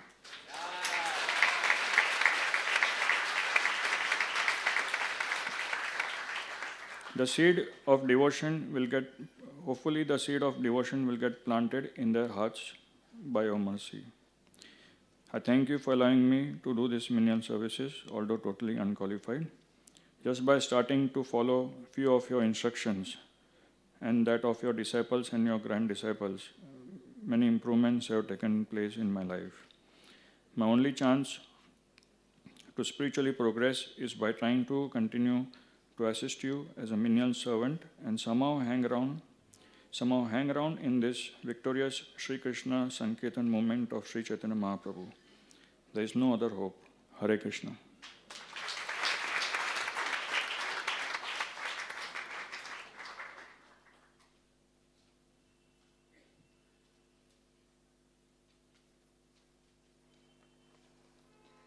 Dear Srila Prabhupada, most glorious obeisances unto your lotus feet. In the lobby of our Gopal's Garden High School, we have a mural of you teaching little Dwarkadish how to print Sanskrit letters. Srila Prabhupada, you're one of the most amazing teachers the world has ever seen and a source of inspiration of all teachers existing and yet to come. When a student is not interested at all, it is very difficult for a teacher to teach such a student. Hardly anybody in this world was interested in pure devotion to Krishna. But you, Srila Prabhupada, are such a fantastic teacher that you taught the same to all. Therefore, on this auspicious occasion of your appearance, I would like to explore the word teacher as a mnemonic with respect to your divine qualities. T stands for talented. A teacher has to be multi-talented. Srila Prabhupada, you played the mridanga, you sang, you danced, you wrote, you cooked, traveled, and you even fought for Krishna. You are truly a multi-talented personality. E, a teacher needs to maintain his enthusiasm. You, Srila Prabhupada, were very enthusiastic right from your childhood when you enthusiastically arranged for the Rath Yatra festival. This enthusiasm continued in every phase of your life, right from teaching to lecturing to preaching and even translating Srimad Bhagavatam. A stands for appreciative. Unless the teacher is appreciative, the students do not get any encouragement. You cultivated the members of the hippie community who were addicted to drugs and sex, but you kept on appreciating the devotional spark in them and turned them into nice sadhakas following the 4 regulative principles. C is for charismatic. When it comes to overcoming the charismatic illusions of Maya, one really needs a very charismatic teacher and leader. With happiness in your smile, with gravity in your voice, with a grace in your walk, and a command on your words, you are the most charismatic teacher the world has ever witnessed. H is for humble. When you were asked, "Are you Allen Ginsberg Guru?" you replied, "I'm nobody's Guru. I'm only the servant of the whole world." E is for eager. A teacher has to be eager to teach and preach. Just due to this eagerness, Srila Prabhupada, you crossed the ocean and went to the Western world. Even in your final days, you were telling your disciples to take you to London for preaching. That is eagerness. R is reflective. A teacher has to be reflective. You, Srila Prabhupada, reflected on each and every verse of the Srimad Bhagavatam, the Bhagavad-Gita, and Sri Chaitanya Charitamrita. These reflections today are celebrated as the famous Bhaktivedanta purports. Even if we were to reflect on one simple line of these purports and make that as our life's mission, then we would be successful. On this most auspicious occasion, I pray that all of us at Gopal's Garden and me personally try to follow into your footsteps to become a great teacher like you. Srila Prabhupada ki jai.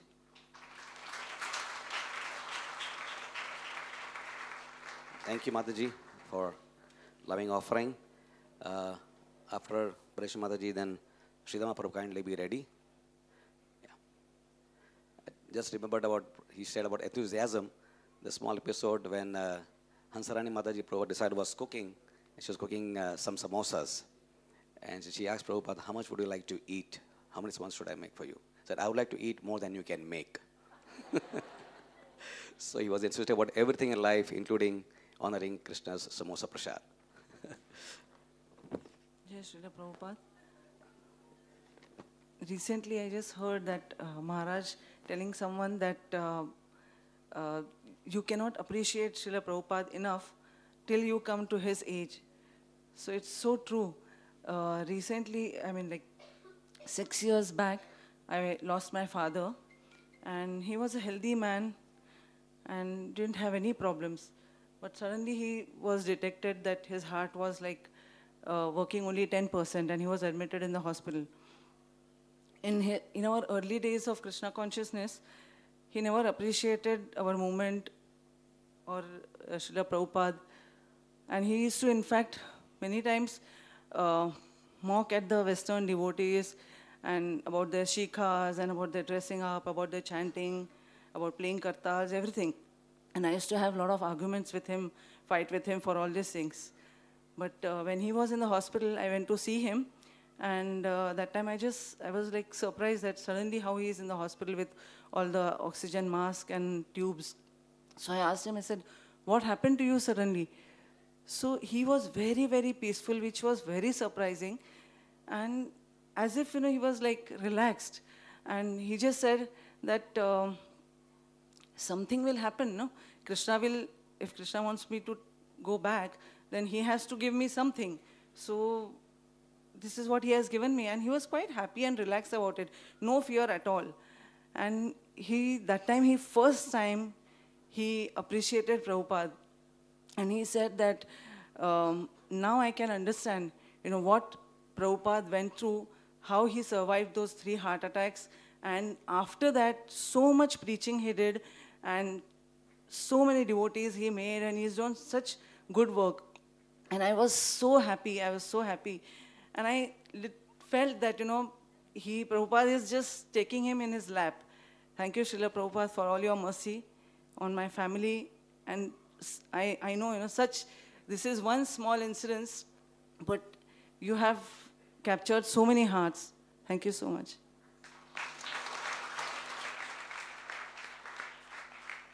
Thank you, Prayeshwari Devi. After Sridhama Prabhu, then Shaman Prabhu, kindly be ready.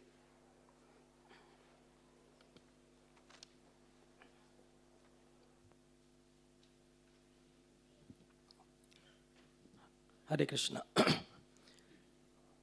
Just few months back, we have been hearing about the 26th Avenue and the places where Prabhupada began the Hare Krishna movement. I and my family, we had the fortune to really visit those places after all these years of hearing. And what really just dawned upon me when I saw the city of New York, I mean, honestly, for those who have been there, you will all agree with me that it is absolutely, in one sense, a different world. The New Yorkers and the way New York is a completely different world. And I was just so much amazed to see one quality of Prabhupada at that time when I was thinking, the quality of Prabhupada adapting to the situation that he was in.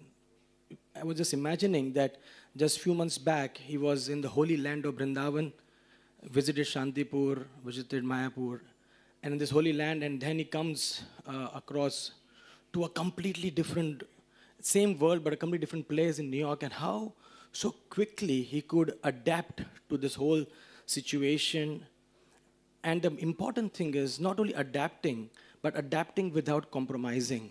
So this is something which is so amazing in you, Prabhupada, that being an old man, many times we have this phrase, you can't teach old dogs new tricks, and this is used to just say that, well, as an old person, I can't change. And here, Prabhupada, I mean, to really accept the way the people were in America, the way to preach to them, but without really compromising.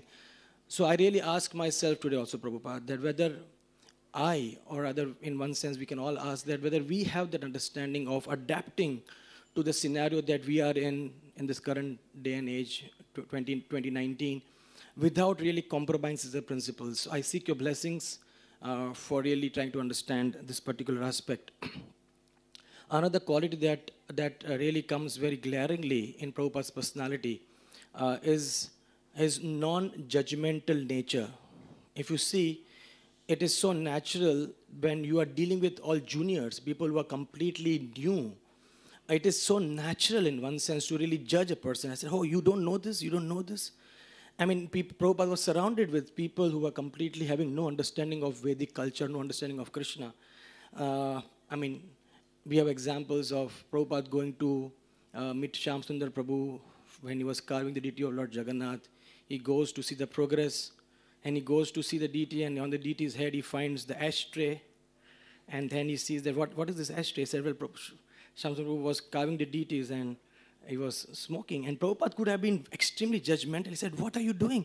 But Prabhupada was so composed, and he just said one statement, that dear Shyam Sundar Prabhu, why do you have this small cigarette between you and Krishna? Another time, a sannyasi who had sort of given up his vows of sannyasi, had got married. He comes to meet Prabhupada, and he said, Prabhupada, Lord Chaitanya Mahaprabhu gave up the association of Chota Haridas. Would you give up my association? Would you reject me? And Prabhupada could have been said, yeah, what are you doing? You have given up your sannyas. Prabhupada said, well, Chaitanya Mahaprabhu is God, he is great.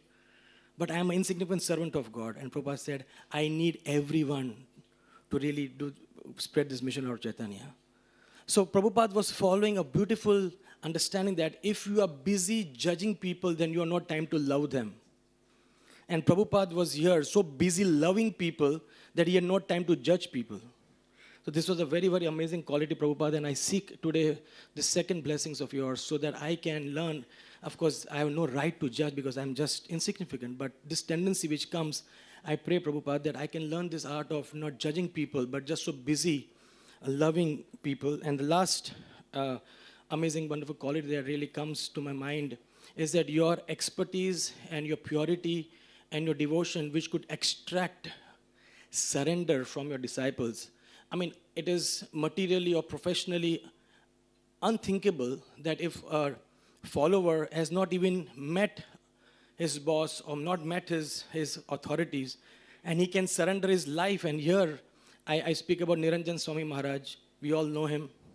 And that famous question other session which happened in Pune, we asked that, how many times did you meet Prabhupada? And we have this famous reply. He put his hand up and said 0.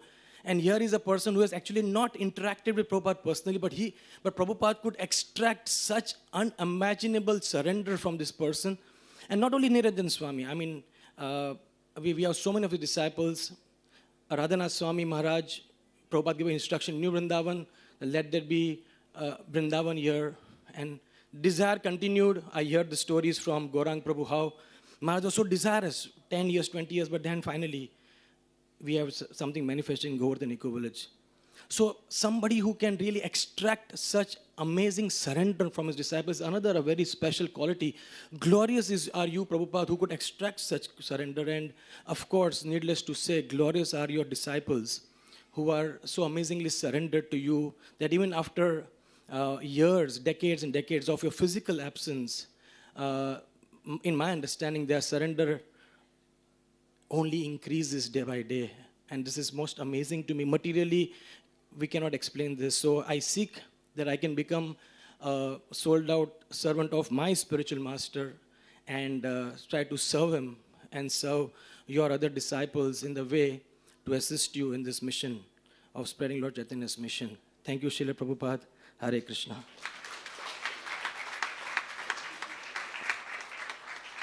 Thank you, Sridhama Prabhu, for nice offering. Shyam Prabhu and then Madhavan Prabhu. Please be ready. Hare Krishna. We know how Prabhupada kept the desire in his heart to spread Lord Chaitanya's message right from the moment Bhaktisiddhanta Thakur said, the young people like you should spread Lord Chaitanya's message. And Prabhupada said, I argued with him.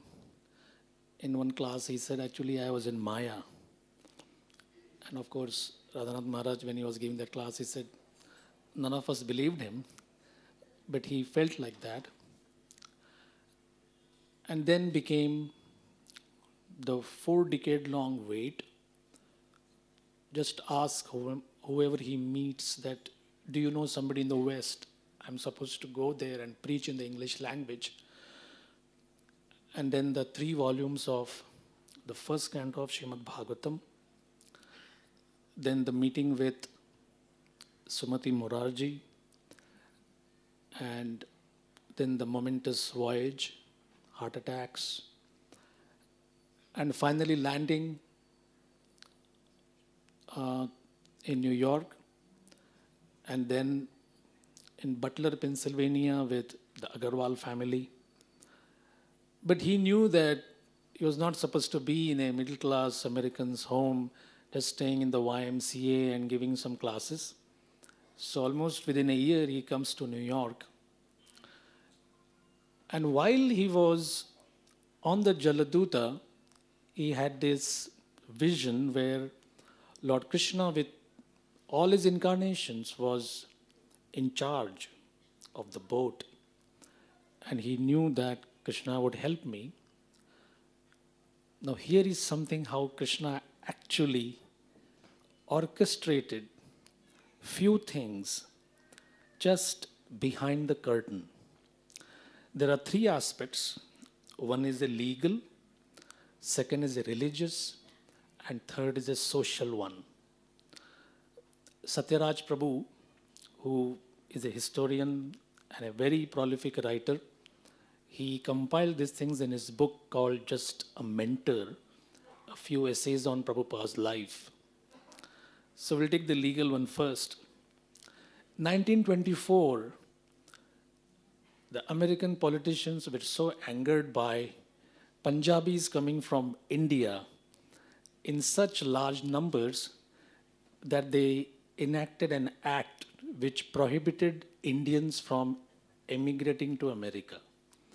The quota was fixed at 100 Indians per year only. Such was the fear that these people would come and then they would take away jobs, it would be bad for the economy. Also there was the ethnic angle. And finally, after a long debate, President Lyndon Johnson signed a law which reformed this particular act right at the Statue of Liberty on 3rd of October 1965, just 3 weeks after Prabhupada's arrival. This can't be just a coincidence. So this was the legal angle. So now Prabhupada could stay and he could conduct his mission. The Vatican and the Pope, they had a very skewed angle about anything which is non-Christian. They would call it pagan. Pagan means they will rot in hell. That's it. After almost 40-50 years of debate, the Vatican also said that people who don't belong to our flock can also be delivered. They also can find the truth. Albeit, this was meant at bridging the gap between Christianity and Judaism, but it got extended to Hindus, Islam, and Buddhists. And this initiative was signed on October 25th, 1965, just 2 more weeks after Prabhupada landed. And the third angle is the social angle. We in India, at least I speak for myself, for us, hippie was synonymous with Hare Rama, Hare Krishna, that movie which was made, and the Juhu temple with all its connections with CIA or whatever. And in India, at least, again, I was thinking, how many years do you think that the hippie culture was going on? Few think it's like 20 years, 25 years. According to the historians, this counterculture, a small window in American society, and as Edward Dimmock, a big authority on religious history, he said that the hippies were very angry about 6 things. Number 1, They were against material success for themselves, especially with very competitive labor. Number two, they didn't like an education which promotes that kind of lifestyle. Number three, they didn't like unnecessary possessions. Just be simple. Number four, they were against civil and parental authority. The popular saying was, don't trust anyone above 30. And here comes a Bengali gentleman, 69 years of age. 5, any war which promotes such selfish economic gains. And number 6, which is the most important, the hypocrisy of those belonging to this regarding civil rights and race relations. And this counterculture window was open for only 5 years. So bang in the midst of this religion, legal and social atmosphere, Krishna arranges Prabhupada's entry into New York, and the rest, as they say, is history. So we see Prabhupada's efforts to spread Krishna consciousness, but we also see here Lord Krishna's efforts to help his pure devotee spread the message. Thank you very much, Srila Prabhupada. We are very happy that we have been given a chance to serve in your movement. Hare Krishna.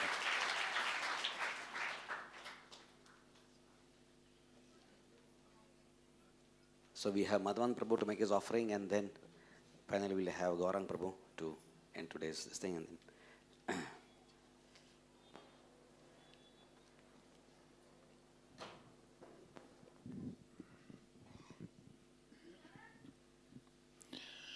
Srila Prabhupada, I have no ability of my intellect or imagination to understand your glories, but trying to find some words to glorify you in some small way. Last month, 2 small incidents took place in the hospital. One brahmachari from some other temple in the north came to the hospital for some treatment. And we couldn't even diagnose what is going on with him. He was there for more than 10 days.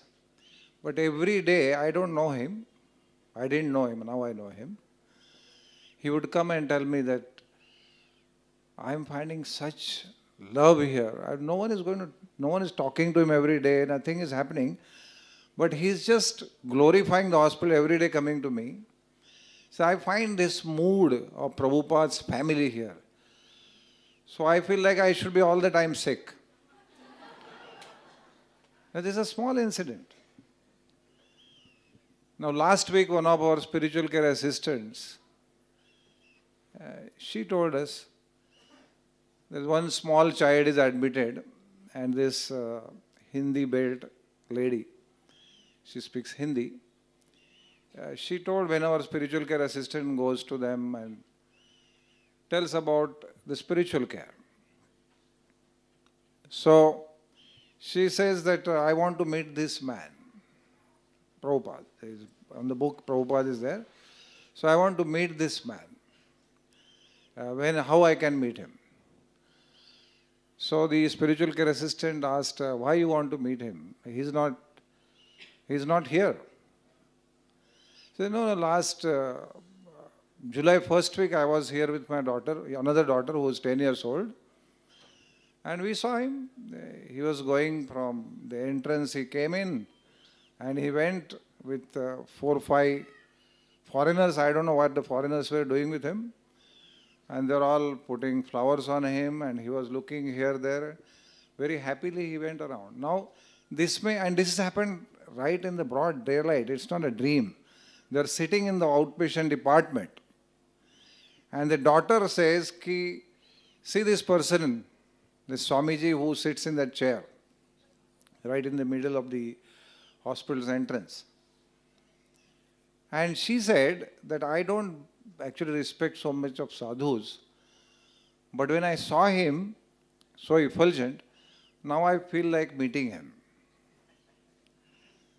So it may appear like very absurd imagination and how much credit we should give to it. But there is a saying that in ISKCON we hear it often that Prabhupada is still managing ISKCON. This is what we hear from every temple. And Prabhupada is still around. Of course, allegorically we can say he's there in his books, instructions. But personally also, he seems to be around. And that is the reason why we can hear all such wonderful offerings. Radha Krishna Prabhu, what wonderful things he said. Our Shamanand Prabhu just now, he told us 3 coincidences. It is not something which is just somehow brought in to glorify Prabhupada. These are actual happenings. So Prabhupada, we are very, very grateful to you, the team of Bhaktivedanta Hospital. The things happening at hospital, we do not know how they happen. They are getting managed by your desire and the desire of Srila Radhanath Swami Maharaj. And we are seeing that day by day, the hospital is trying to contribute to the mission of Srila Prabhupada. And obviously, when we began, we had the question mark. Except for Maharaj, I don't think so many people in ISKCON were convinced that this is the right step to take. And therefore, I am saying that to understand Prabhupada is extremely difficult. It's not a matter of scholarship.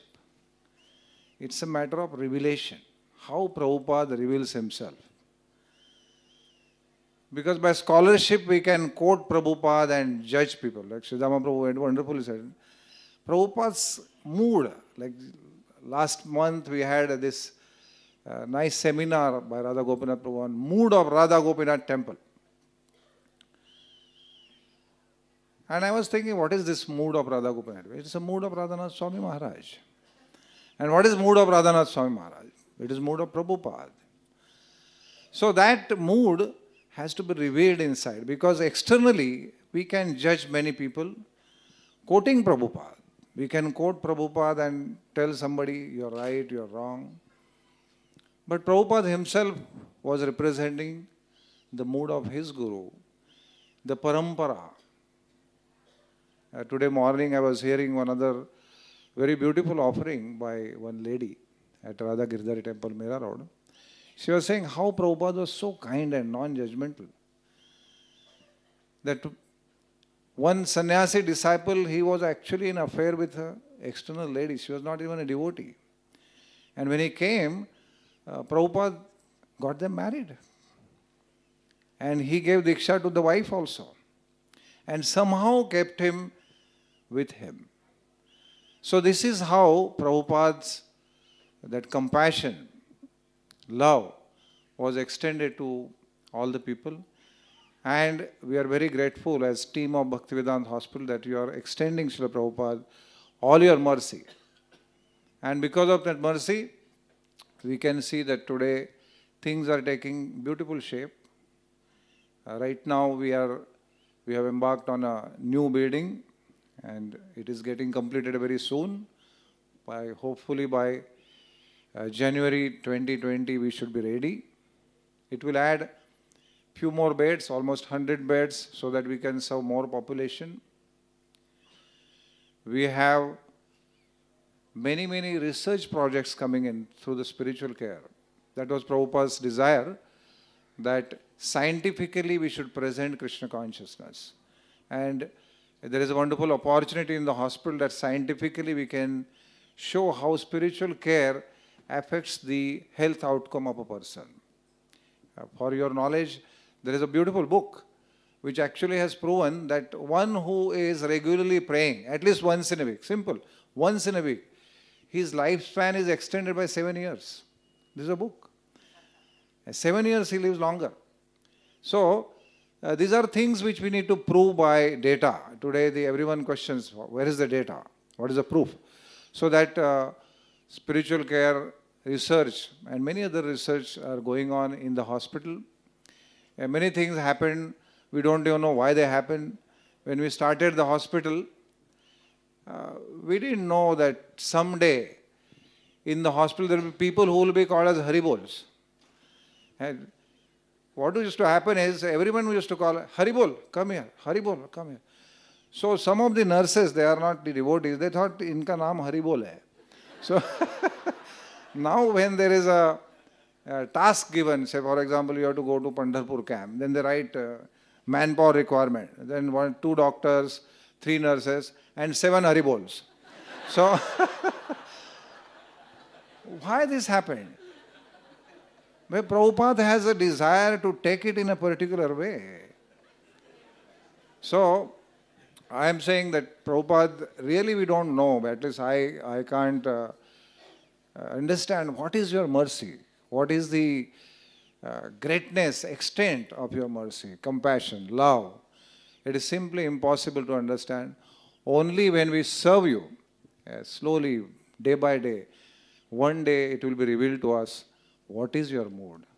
And that, for that we are very grateful to His Holiness Radhanath Swami Maharaj, that he is giving us very, very invisibly, quietly, he is passing on that mood to us, and we are bathing in that mood. And so I am very grateful to you and your disciples, and especially Srila Radhanath Swami Maharaj and all his disciples. Thank you very much. Hare Krishna.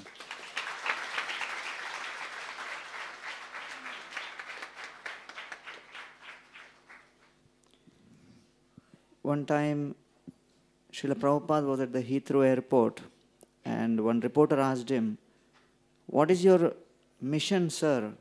And what are you trying to accomplish and teach?" And Prabhupada said, "I have come to teach what you have forgotten." And then Srila Prabhupada was asked by this reporter, "So what exactly is this message?" So in 3 beautiful points, Prabhupada encapsulates the vision and mission of our Krishna Consciousness Society. First he said, the essence of my teachings is threefold. There is God, God is a person, and one can see God face to face. Second, as far as our responsibility is concerned, Srila Prabhupada said, to revive our forgotten identity of our relationship with Krishna. That is our responsibility. Third, what is the responsibility of Krishna consciousness movement? He said there are 2 responsibilities of ISKCON society and the association of devotees. To attract us towards Krishna and to prevent us from getting distracted by Maya. So in this very beautiful brief interaction, Srila Prabhupada encapsulates the essence of the vision and mission of our Krishna Consciousness Society. Recently, a couple of months ago, there was a true story of somebody who was manufacturing and repairing almiras. So he got one almira to be repaired from someone, and this person gave him his old almira to repair and went away. When this person opened the almira to repair it, in one corner some 4 books were lying. And these 4 books were Srila Prabhupada's books. So the almira person thought that anyway I keep repairing almiras, let me read these books. So he read those books, he became transformed, now he is chanting 16 rounds and is aspiring for initiation.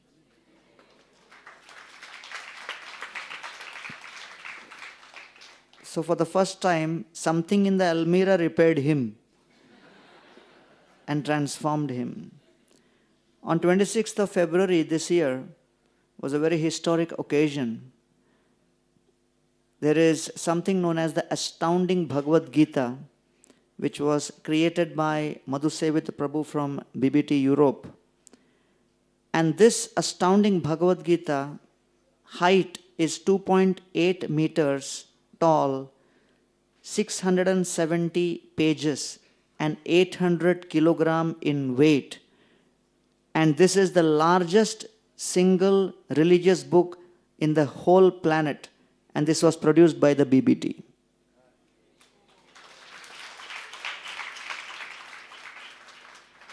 And His Holiness Gopal Krishna Goswami Maharaj and Yudhishthir Govind Prabhu from ISKCON Delhi, they invited the Honorable Prime Minister Narendra Modi for inaugurating this.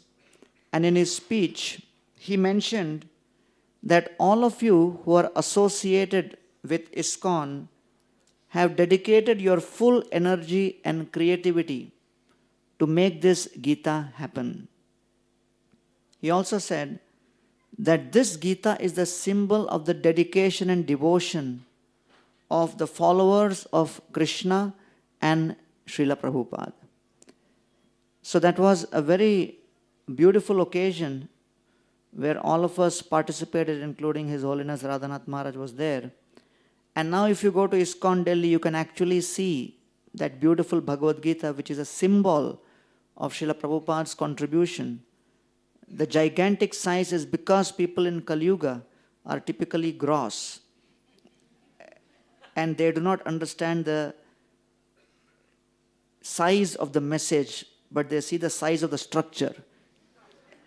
And the way they transported it and have placed it is really incredible.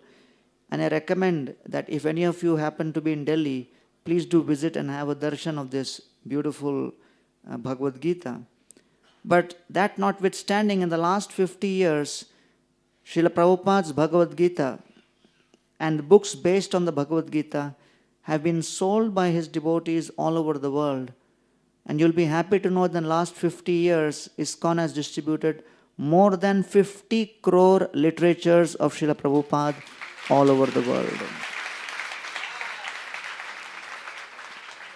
In a letter to his disciple, Srila Prabhupada mentioned, always chant Hare Krishna, read my books, and preach sincerely this philosophy, and Krishna will provide you with all the facility and you will not fall down. Prabhupada was in Kumbh Mela. Someone was meeting Srila Prabhupada with his wife and son, and this person asked Srila Prabhupada, why are you opening so many temples here in India? Prabhupada immediately turned to him and said, who's this lady and this boy next to you? And the man said, well, she's my wife and this is my son. Prabhupada said, there are so many boys loitering around in the world. Why you are adding one more? He said, I want my own son. Prabhupada said, I want my own temples. And the purpose being that we can actually establish the philosophy of Lord Chaitanya Mahaprabhu in these temples. And for those who cannot access those temples, in the last 50 years, the ISKCON Padayatra has traveled 260,000 kilometers all over the planet, distributing Mahaprabhu's Sankirtan movement. There are more than 211 Food for Life projects all over the world. And in India itself, every single day, between ISKCON of Mumbai and Bangalore, over 3 million plates of Krishna prasadam are distributed every single day. Now, the difficult part. The famous letter of Srila Prabhupada in 1973 on the unity in diversity principle. It is on 18th October 1973, letter to Kirtananand Swami. I recommend devotees to read this letter. Beautiful letter. The essence is, Prabhupada says in this letter, what is the difference between materialist and spiritualist? There are varieties in this world, and one who's unable, if in spite of these varieties, there is no agreement. Okay, in the material world there are varieties but no agreement. So Prabhupada says material world means varieties but no agreement. Spiritual world is supposed to be varieties but agreement. And so Srila Prabhupada mentions in the purport that the main difference between a materialist and a spiritualist is a materialist is unable to adjust two things: varieties and disagreements. So therefore, a major job description of a spiritualist is ability to adjust varieties and disagreements. And so Srila Prabhupada says, if we keep Krishna in the center, then if we are able to adjust these varieties and create agreement, that is called unity in diversity. And then Srila Prabhupada goes on to then explain how devotees should try to come in Mayapur every year for the Gaur Purnima. But then he says, if we fight on account of diversity, if we fight on the account of diversity, it is simply a material platform. And therefore, please try to maintain this philosophy of unity in diversity. And so, whether it is Achintya Bheda Bhed Tattva, whether it is impersonalism and personalism, whether it is the various kinds of different backgrounds from which devotees come, devotees thinking my service is special, unique, devotees who are preaching in different ways and styles, devotees who are managing in different ways. But the first 50 years, the major challenge was to establish the Krishna consciousness movement. In the next 50 years, the biggest challenge is going to be how we are able to reconcile and negotiate this sharp bend of creating unity in diversity. And so, if the Prabhupada said, the biggest challenges and threats for Krishna consciousness movement are not going to come from outside. The biggest challenges are always going to be from within. And therefore, to the degree we are able to handle our internal conflicts and establish the principle of unity and diversity, to that extent, ISKCON will flourish like anything in the next 50 years. Leonardo da Vinci says that simplicity is the ultimate sophistication. And so Chaitanya Charitamrita describes that Janme Janme Sabe Pita Mata Pai Krishna Guru Nahi Mile Bhaja Ei Noi. So I end my offering with these three prayers. That first of all, Srila Prabhupada, let me always remember that in every life, as per Chaitanya Charitamrita, we get Mata and Pita, parents. But in every lifetime, one does not have the privilege of getting Krishna and Guru. Let me remember how privileged I am. Second, your teachings are like the fast-flowing river of nectar. The nectar is there, the river is there. I have a pot, and that pot is an eagerness to get something in that pot of that nectar. But if I do not place that pot in the right direction, in spite of however fast and however much the water may flow, if the pot is turned in the opposite direction of the flow, nothing will enter that pot. So my prayer is, let my pot be in the right direction so that it flows with your grace and mercy. And thirdly, my prayer is, please give me the strength to practice Krishna consciousness sincerely. Sincere practice will result in developing taste in the process of Krishna consciousness. When we practice sincerely and develop taste in Krishna consciousness, then we are automatically inspired to distribute and preach this knowledge to others. So please offer me the strength to sincerely practice, experience the taste, and empower me to distribute your causeless mercy and grace to each and every soul on this planet. Thank you, Srila Prabhupada, for all the wonderful things you have given.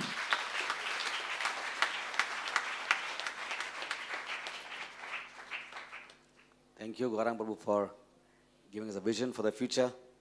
In what direction we should mold our lives in Prabhupada's eternal service. With this, we now come to the most important part of the event in hearing Radhanath Swami Maharaj. We are blessed today that he's been personally there. He could have been anywhere on the planet celebrating Janmashtami, but he chose to come to Chowpatty and be with us for these many days. So it is our great pleasure, honor to hear your sacred words on Prabhupada's appearance day. You are the one who have built this temple, set the mood, and you are the one who are maintaining it for so many years with your sweat and blood. So we are most eager to hear your message for today. Radhanath Swami Maharaj, please. Hare Krishna.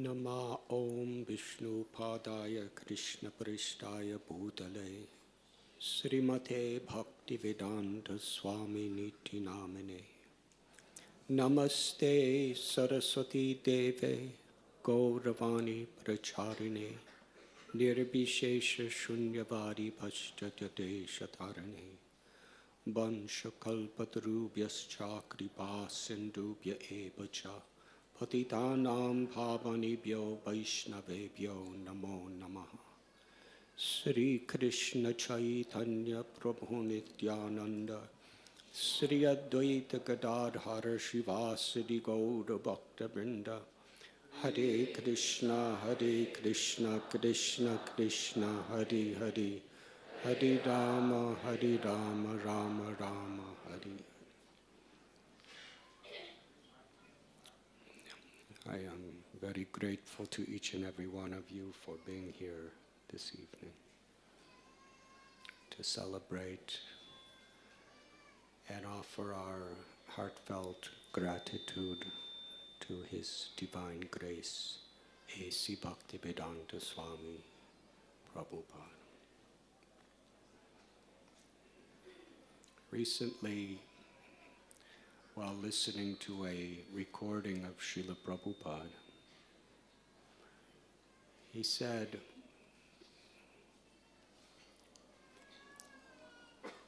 that true knowledge is surrender. He quoted Bhagavad-Gita, Bahunam Janmanamante Jnanapamam Papadyate Vasudeva Sarvamiti Samahatma Sudurlabha. After many births and many deaths of cultivating knowledge, of practicing religion, yoga, when one actually comes to the platform of true knowledge, one surrenders to Vasudeva, knowing him to be the cause of all causes and all that is. Such a great soul is very rare. This, according to Krishna and Bhagavad-Gita, is the definition of a Mahatma. One whose knowledge is culminated in Sharanagati, in surrender. Srila Prabhupada taught us this principle in his words and in his life. In 1922, he received this instruction of his Guru Maharaj, which was the will of Sri Chaitanya Mahaprabhu and all of our acharyas in Guru Parampara, to take the message of Krishna to the world.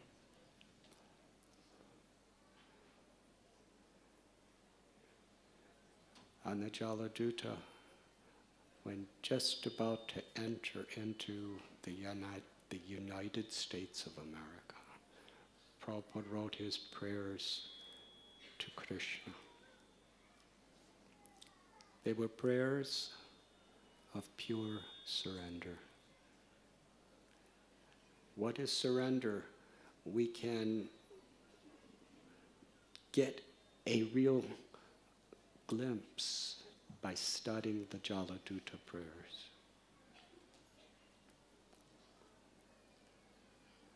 why have you brought me to this terrible place? I'm here to do your will, Krishna, because it is the will of my Guru. He has ordered me to come here, to give your words.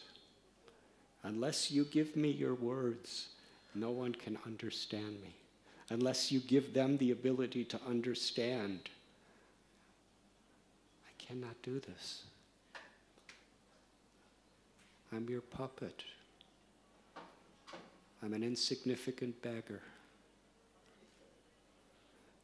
That was the mood he entered America. The mood of surrender. He felt confidence because he had the instruction of his Guru Maharaj, he had the holy name, and he had these crates of Srimad Bhagavatam. But it is that surrender that is the very essence of the Srimad Bhagavatam. It's a scripture that highlights surrender in every story. The Pandavas surrender. Parikshit Maharaj's surrender. His mother Uttara's surrender. Dhruva Maharaj's surrender. Ambarish Maharaj's surrender. Prahlad Maharaj's surrender. And every day the Brijabasis were surrendering. In every way. If a demon came, they surrendered to Krishna. Not for their own benefit, but for Krishna. They were surrendering to Krishna so that they could make Krishna happy, so that Krishna would be happy.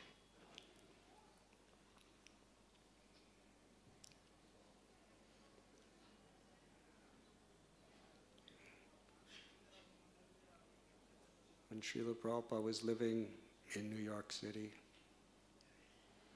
he really had nothing.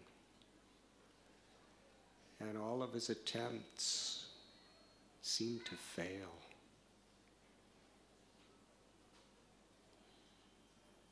He wrote to someone in India to get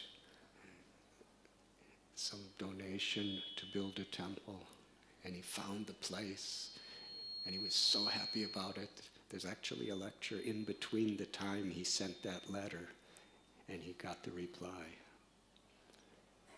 This person was excited. He said, yes, I'll build a temple for you, but I need permission of the Indian government to release funds. He did not get permission. So there was nothing. Prabhupada was kicked from one place to another. He didn't give up. And ultimately, in a dirty little corner of New York City, he got a tiny storefront that was all broken down, 26 2nd Avenue.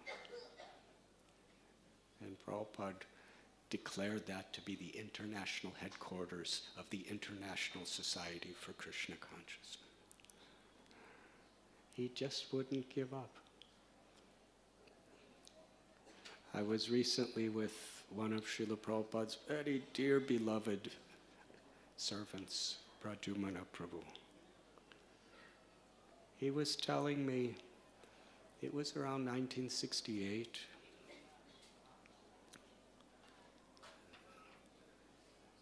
that Srila Prabhupada, his visa for America expired.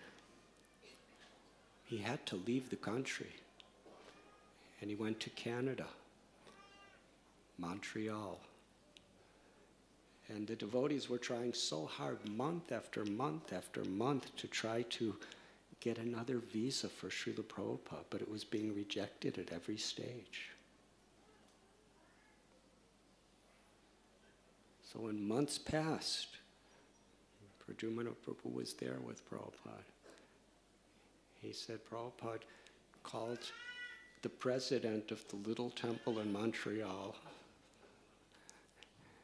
and said, if I can't get another visa for America, we will make Montreal the international headquarters for ISKCON. Because it appeared he'd never be allowed back. And it was something very real.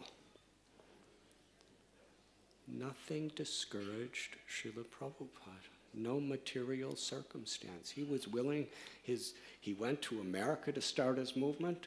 If he's not allowed in America, Montreal, Canada, that happens to be where he was. We'll spread Krishna consciousness from here. And somehow or other, devotees were scrambling and trying to do everything, and with the help of Allen Ginsberg, who kind of knew how to do things, he had lawyers, and Prabhupada got another visa. And he returned to the little storefront in 26 Second Avenue to carry on with the movement. But it was quite a long time. During this time, he had strokes. He had heart attacks. Devotees were joining. Some of them were leaving. Prabhupada was not discouraged. He was surrendered. Whatever the physical situations, whatever the successes or victories, his life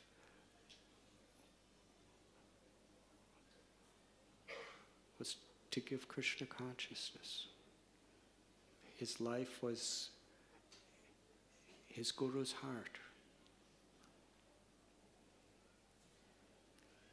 This year, one of the most important books about Srila Prabhupada will hopefully be released. It's about Srila Prabhupada and his Leela of years of heartbreak and struggle in Juhu, Mumbai. No one else can write this book like His Holiness Giriraj Swami Maharaj,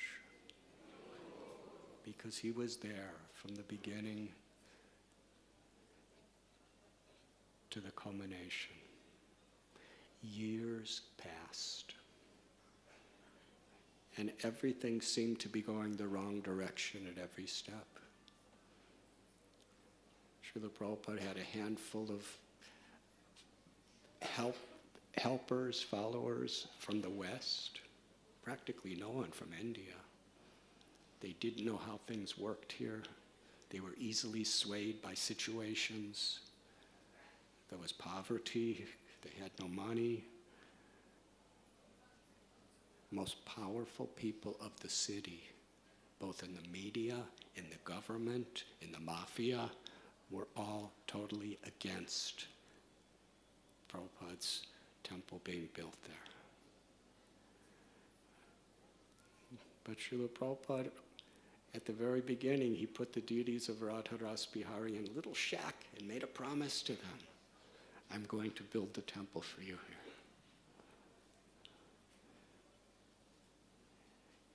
here. And at every step, even all the devotees, practically, they were convinced this is not the place for the temple. It's too far away. There's too much resistance. They were even agreeing with the people who were against Prabhupada. But Srila Prabhupada, what was his power? What was his strength? He had no money. He wasn't so famous. His strength was his knowledge. And what is knowledge? Surrender. Radha Ras Bihari, I'm yours. Guru Maharaj, I'm yours. The heart of bhakti is this surrender.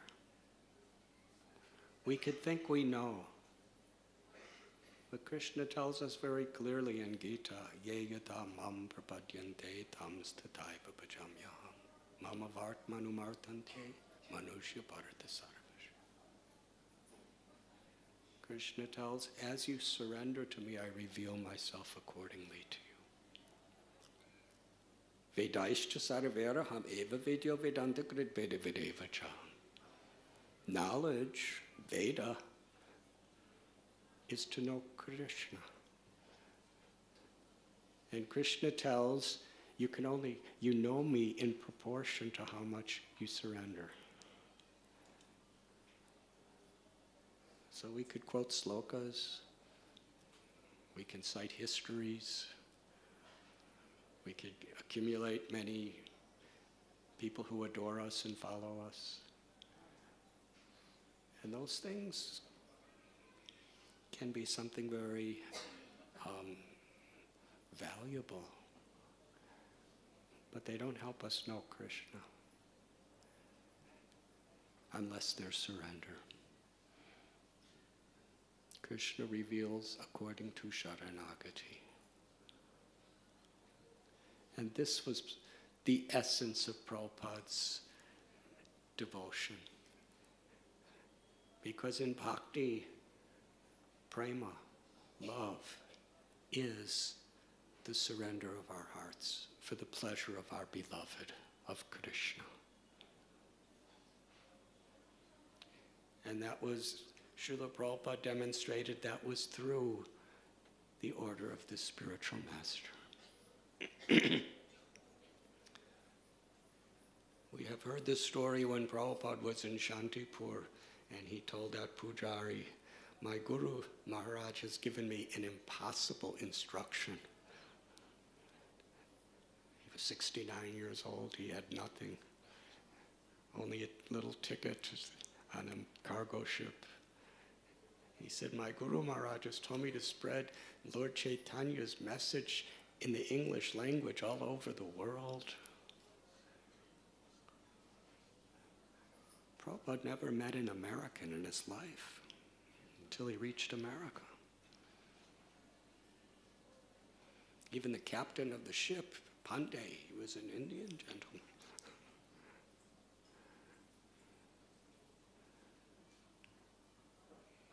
He has given an impossible mission. But Prabhupada surrendered.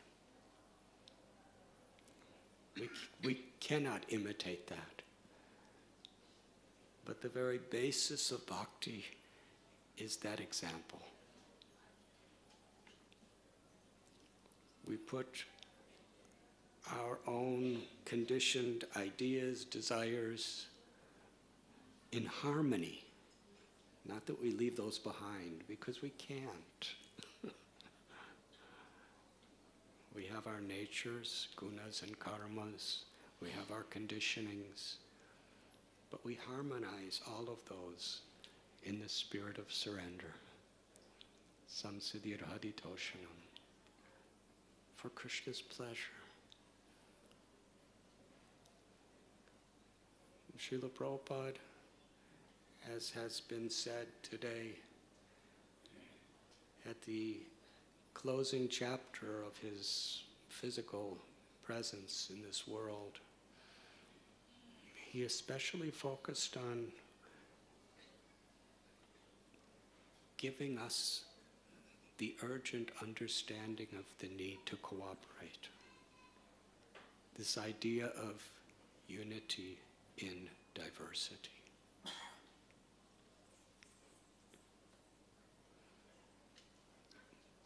There were times when Srila Prabhupada would say that when his devotees were fighting with each other, it would cause him great headaches and disturb his translations. Why did he say that? He's transcendental. Why would he get headaches? He's transcendental with compassion. Because his headaches were not what was happening to him. He was getting headaches because of what he saw was happening to us. And how what was happening to us would affect our capacity to give Krishna to the world.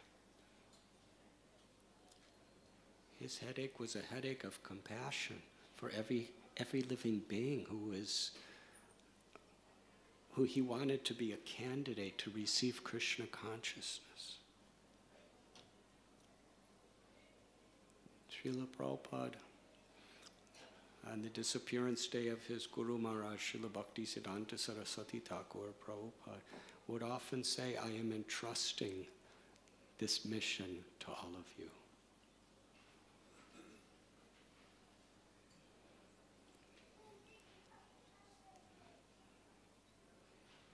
Unless we unite on the higher principle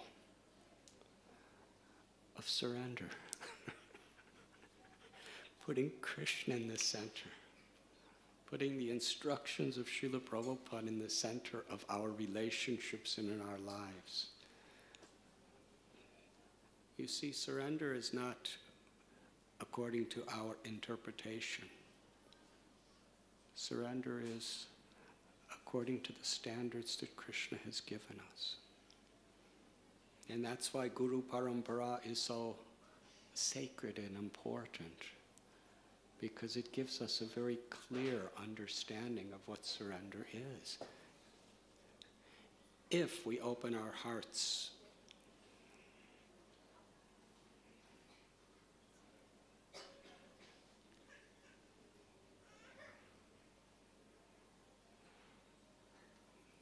there was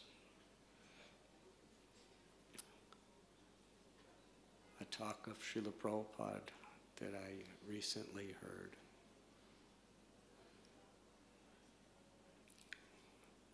Where Prabhupada was speaking to Allen Ginsberg. And they were talking about devotional service. And Prabhupada asked Hayagriva Prabhu to read the 26 qualities of a devotee. They were reading. He was reading each one after another. And there was compassion, there was expert. Then there was the quality sane. This is one of the 26 qualities of devotees. You're sane. So Allen Ginsberg started laughing. You could hear it on the tape, but even Prabhupada laughed. And then at the end of the list, Allen Ginsberg said, he was chanting Hare Krishna since 1962, publicly in America, Mahamantra. He said, since chanting Hare Krishna, I feel that I'm making progress in all of those, except I don't think I'm sane. And if any of you would have read any of his writings, you would definitely agree with him. He said, I don't feel like I'm making any progress being sane. And Prabhupada, you could hear him smile. He said, no. He said, it's the quality of a devotee to be insane for Krishna.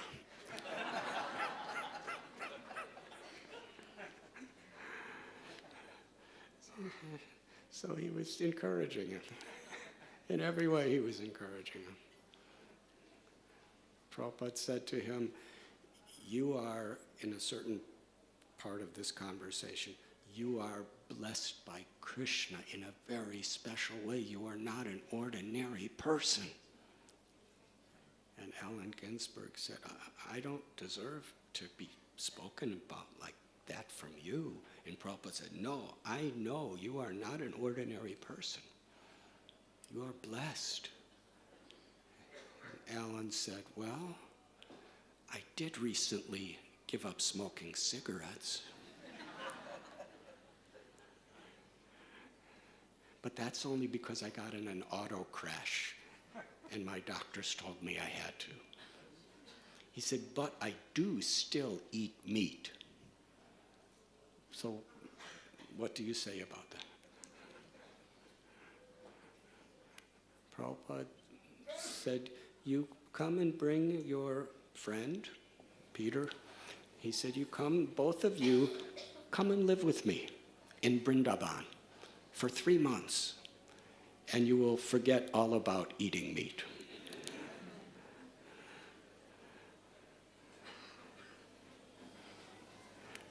Srila Prabhupada saw the potential in everyone, and he had such deep faith in the process of Krishna consciousness, in the association of devotees. One devotee who was having really a hard time, Prabhupada wrote him a letter and said, because you sincerely chanted Hare Krishna in Vrindavan, Krishna will deliver you. How Krishna delivers us is in Krishna's hands.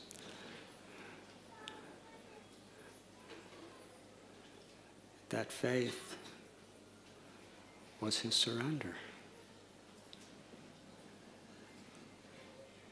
His surrender, even after accomplishing so much from nothing against all odds in every way, was he would tell us, it is all the mercy of my Guru Maharaj. He has done everything. And then Prabhupada would become emotional. He said, it is all because of all of you. You have done all this because you are representatives of my Guru Maharaj. Surrender is so sweet, it's so beautiful. It's so all-encompassing in the path of pure devotional service. It's where we give our hearts to our gurus and Krishna. And Srila Prabhupada wanted us to give our hearts to each other.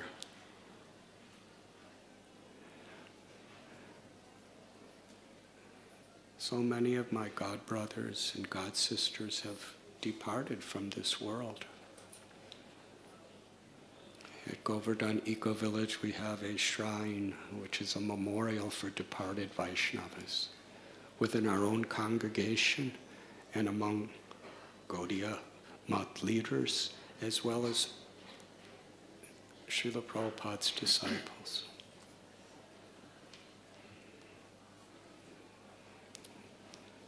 Just a few months ago by Krishna's grace, I was at the bedside of His Holiness Gunagrahi Swami Maharaj, who in his surrender to Prabhupada brought so many people to Krishna consciousness. He departed from the world. Srila Prabhupada's personal secretary, at one time, the last time I saw Srila Prabhupada, Pushta Krishna Swami was Prabhupada's personal secretary. We could talk so many stories about him.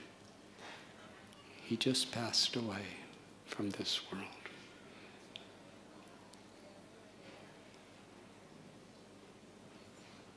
So truly, we see how many of Srila Prabhupada's direct followers, whether they had physical association with him or not, they surrender to give their lives to assist him, trying to follow in his footsteps against all odds. And really, the whole idea of parampara is not just the parampara of Diksha Gurus or Shiksha Gurus. It also can be expanded of the parampara of devotional community, built on the mercy, the grace, and the knowledge of the Diksha Gurus and Shiksha Gurus. But that is being entrusted to the next generation. And all of you, to lead an example wherein you can entrust it to the next generation. And that's going to be dependent on the example that you give. The example of this sweetest, most beautiful of all qualities. Surrender. Sharanagati. Krishna, I'm yours. In any situation. Ahoitaki aprati hata, without motivation and without interruption. Srila Prabhupada, in developing this movement, he was interrupted in every way. His health, the people around him, the circumstances, the finances. He was constantly being interrupted. But his spirit was never interrupted. That is surrender. Just last week I was in the country of Ukraine. And it wasn't a festival, it was just kind of a regular visit. There was well over 1,000 people, about 1,500 people there for all the lectures and all the programs. When they have festivals, there's like 12,000 people. So enthusiastic, simple people.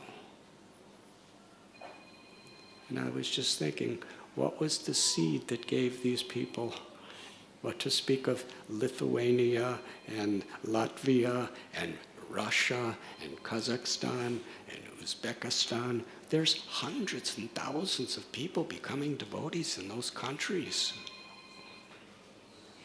At one time it was all the Soviet Union. Srila Prabhupada wanted to give them Krishna because the instruction of his Guru Maharaj, he was surrendering. It was the will of Lord Chaitanya. And he tried again and again to try to get a visa, but he kept getting denied. And finally, from here in Mumbai, he got the visa to Moscow. And when he was in Moscow, he was constantly being under the surveillance of the KGB. He wasn't allowed to do anything. He was allowed to just go and meet Professor Katowski in his office. I don't think he was allowed to even give talks to his students. He just went there to just have discussions with him and a few other professors who were total atheists. He wasn't allowed to do any programs, to do anything in public. But he went there for a mission, to plant the seed of pure devotional service behind the Iron Curtain. And he met one boy that Shyam Sundar Prabhu happened to meet on this street. How does that happen?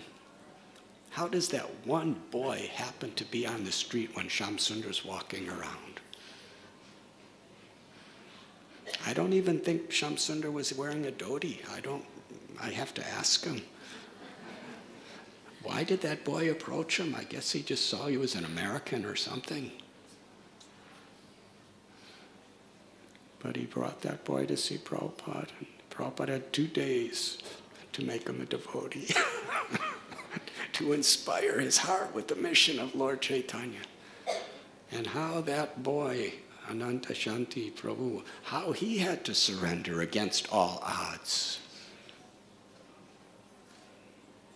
One of the 2 most powerful nations on the planet.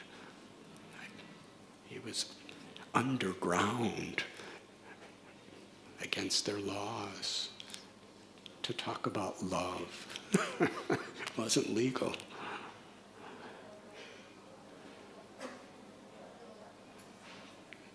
Srila Prabhupada, in his books, they can only be understood properly according to our surrender. And that's so much the message within his books. Krishna reciprocates. And when Srila Prabhupada sees us trying, even if we're little babies on the path of bhakti with our little baby steps, if he sees that we're earnest and sincere, trying to imbibe that spirit, then Srila Prabhupada is so pleased with us. He's so grateful to us. He showers mercy and showers blessings upon us. And that's who we are as a community. A community where so many of you have made some steps in this mood of trying to put Krishna in the center, taking shelter of the higher power of Krishna. Bhaktivedanta Hospital was closed for about a year because of great impediments. But somehow they adjusted because they were surrendered. And now it's better than ever. Radha Gopinath Temple has gone through serious upheavals from its first beginning to some years later. But because those of you who are here, because of your surrender, because of your cooperation, because your faith in the higher power and being willing to give yourself to that higher power, it's developed so wonderfully. Govardhan Eco Village, Gopal's Garden, every project we has had so many impediments. And at every stage there's going to be impediments. And today, there are many impediments. Impediments we never dreamed of when we started this temple and we were so small. Now there's so many people. What to do with all of you? And there's so many projects, and there's so many people becoming empowered souls. How to keep a community. And, you know, in our domestic affairs of marriages and in brahmachari ashrams, wherever there are, there's crises, there's difficulties, there's tragedies, there's health, people dying. We've lost so many wonderful of our devotees. So impediments will be there. They must be there because it's the material world. But surrender is to keep that higher principle there, to somehow or other. Srila Prabhupada could have told Allen Ginsberg, "You are insane." Prabhupada said, "Oh, it's very good. You are insane. You can be insane for Krishna now."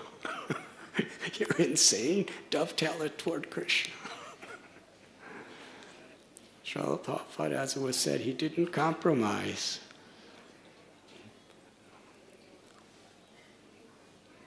But his surrender and his compassionate opened the doors for all of us into the spiritual world.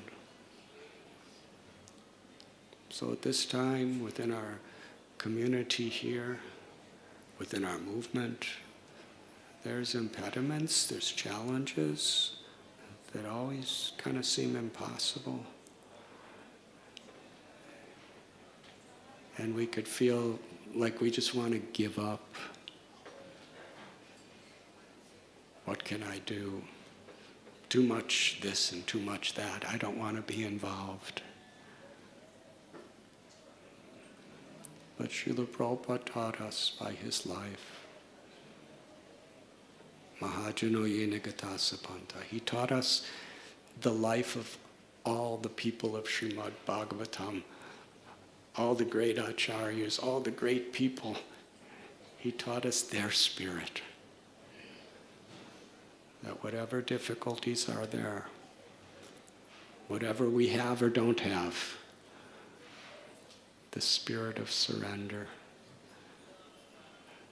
the spirit to please our gurus and Krishna is always in the forefront of our lives.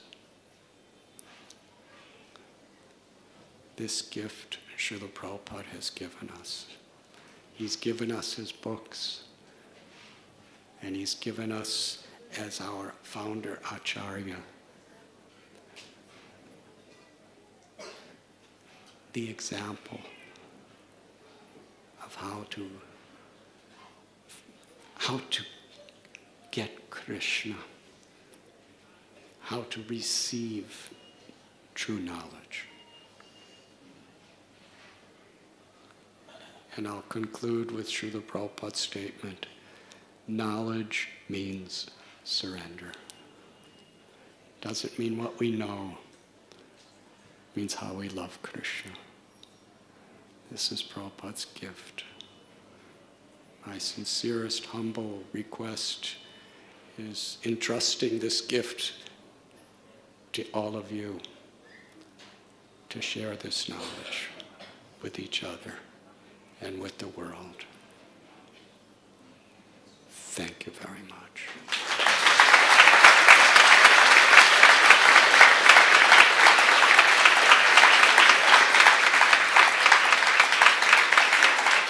Srila Prabhupada ki jai.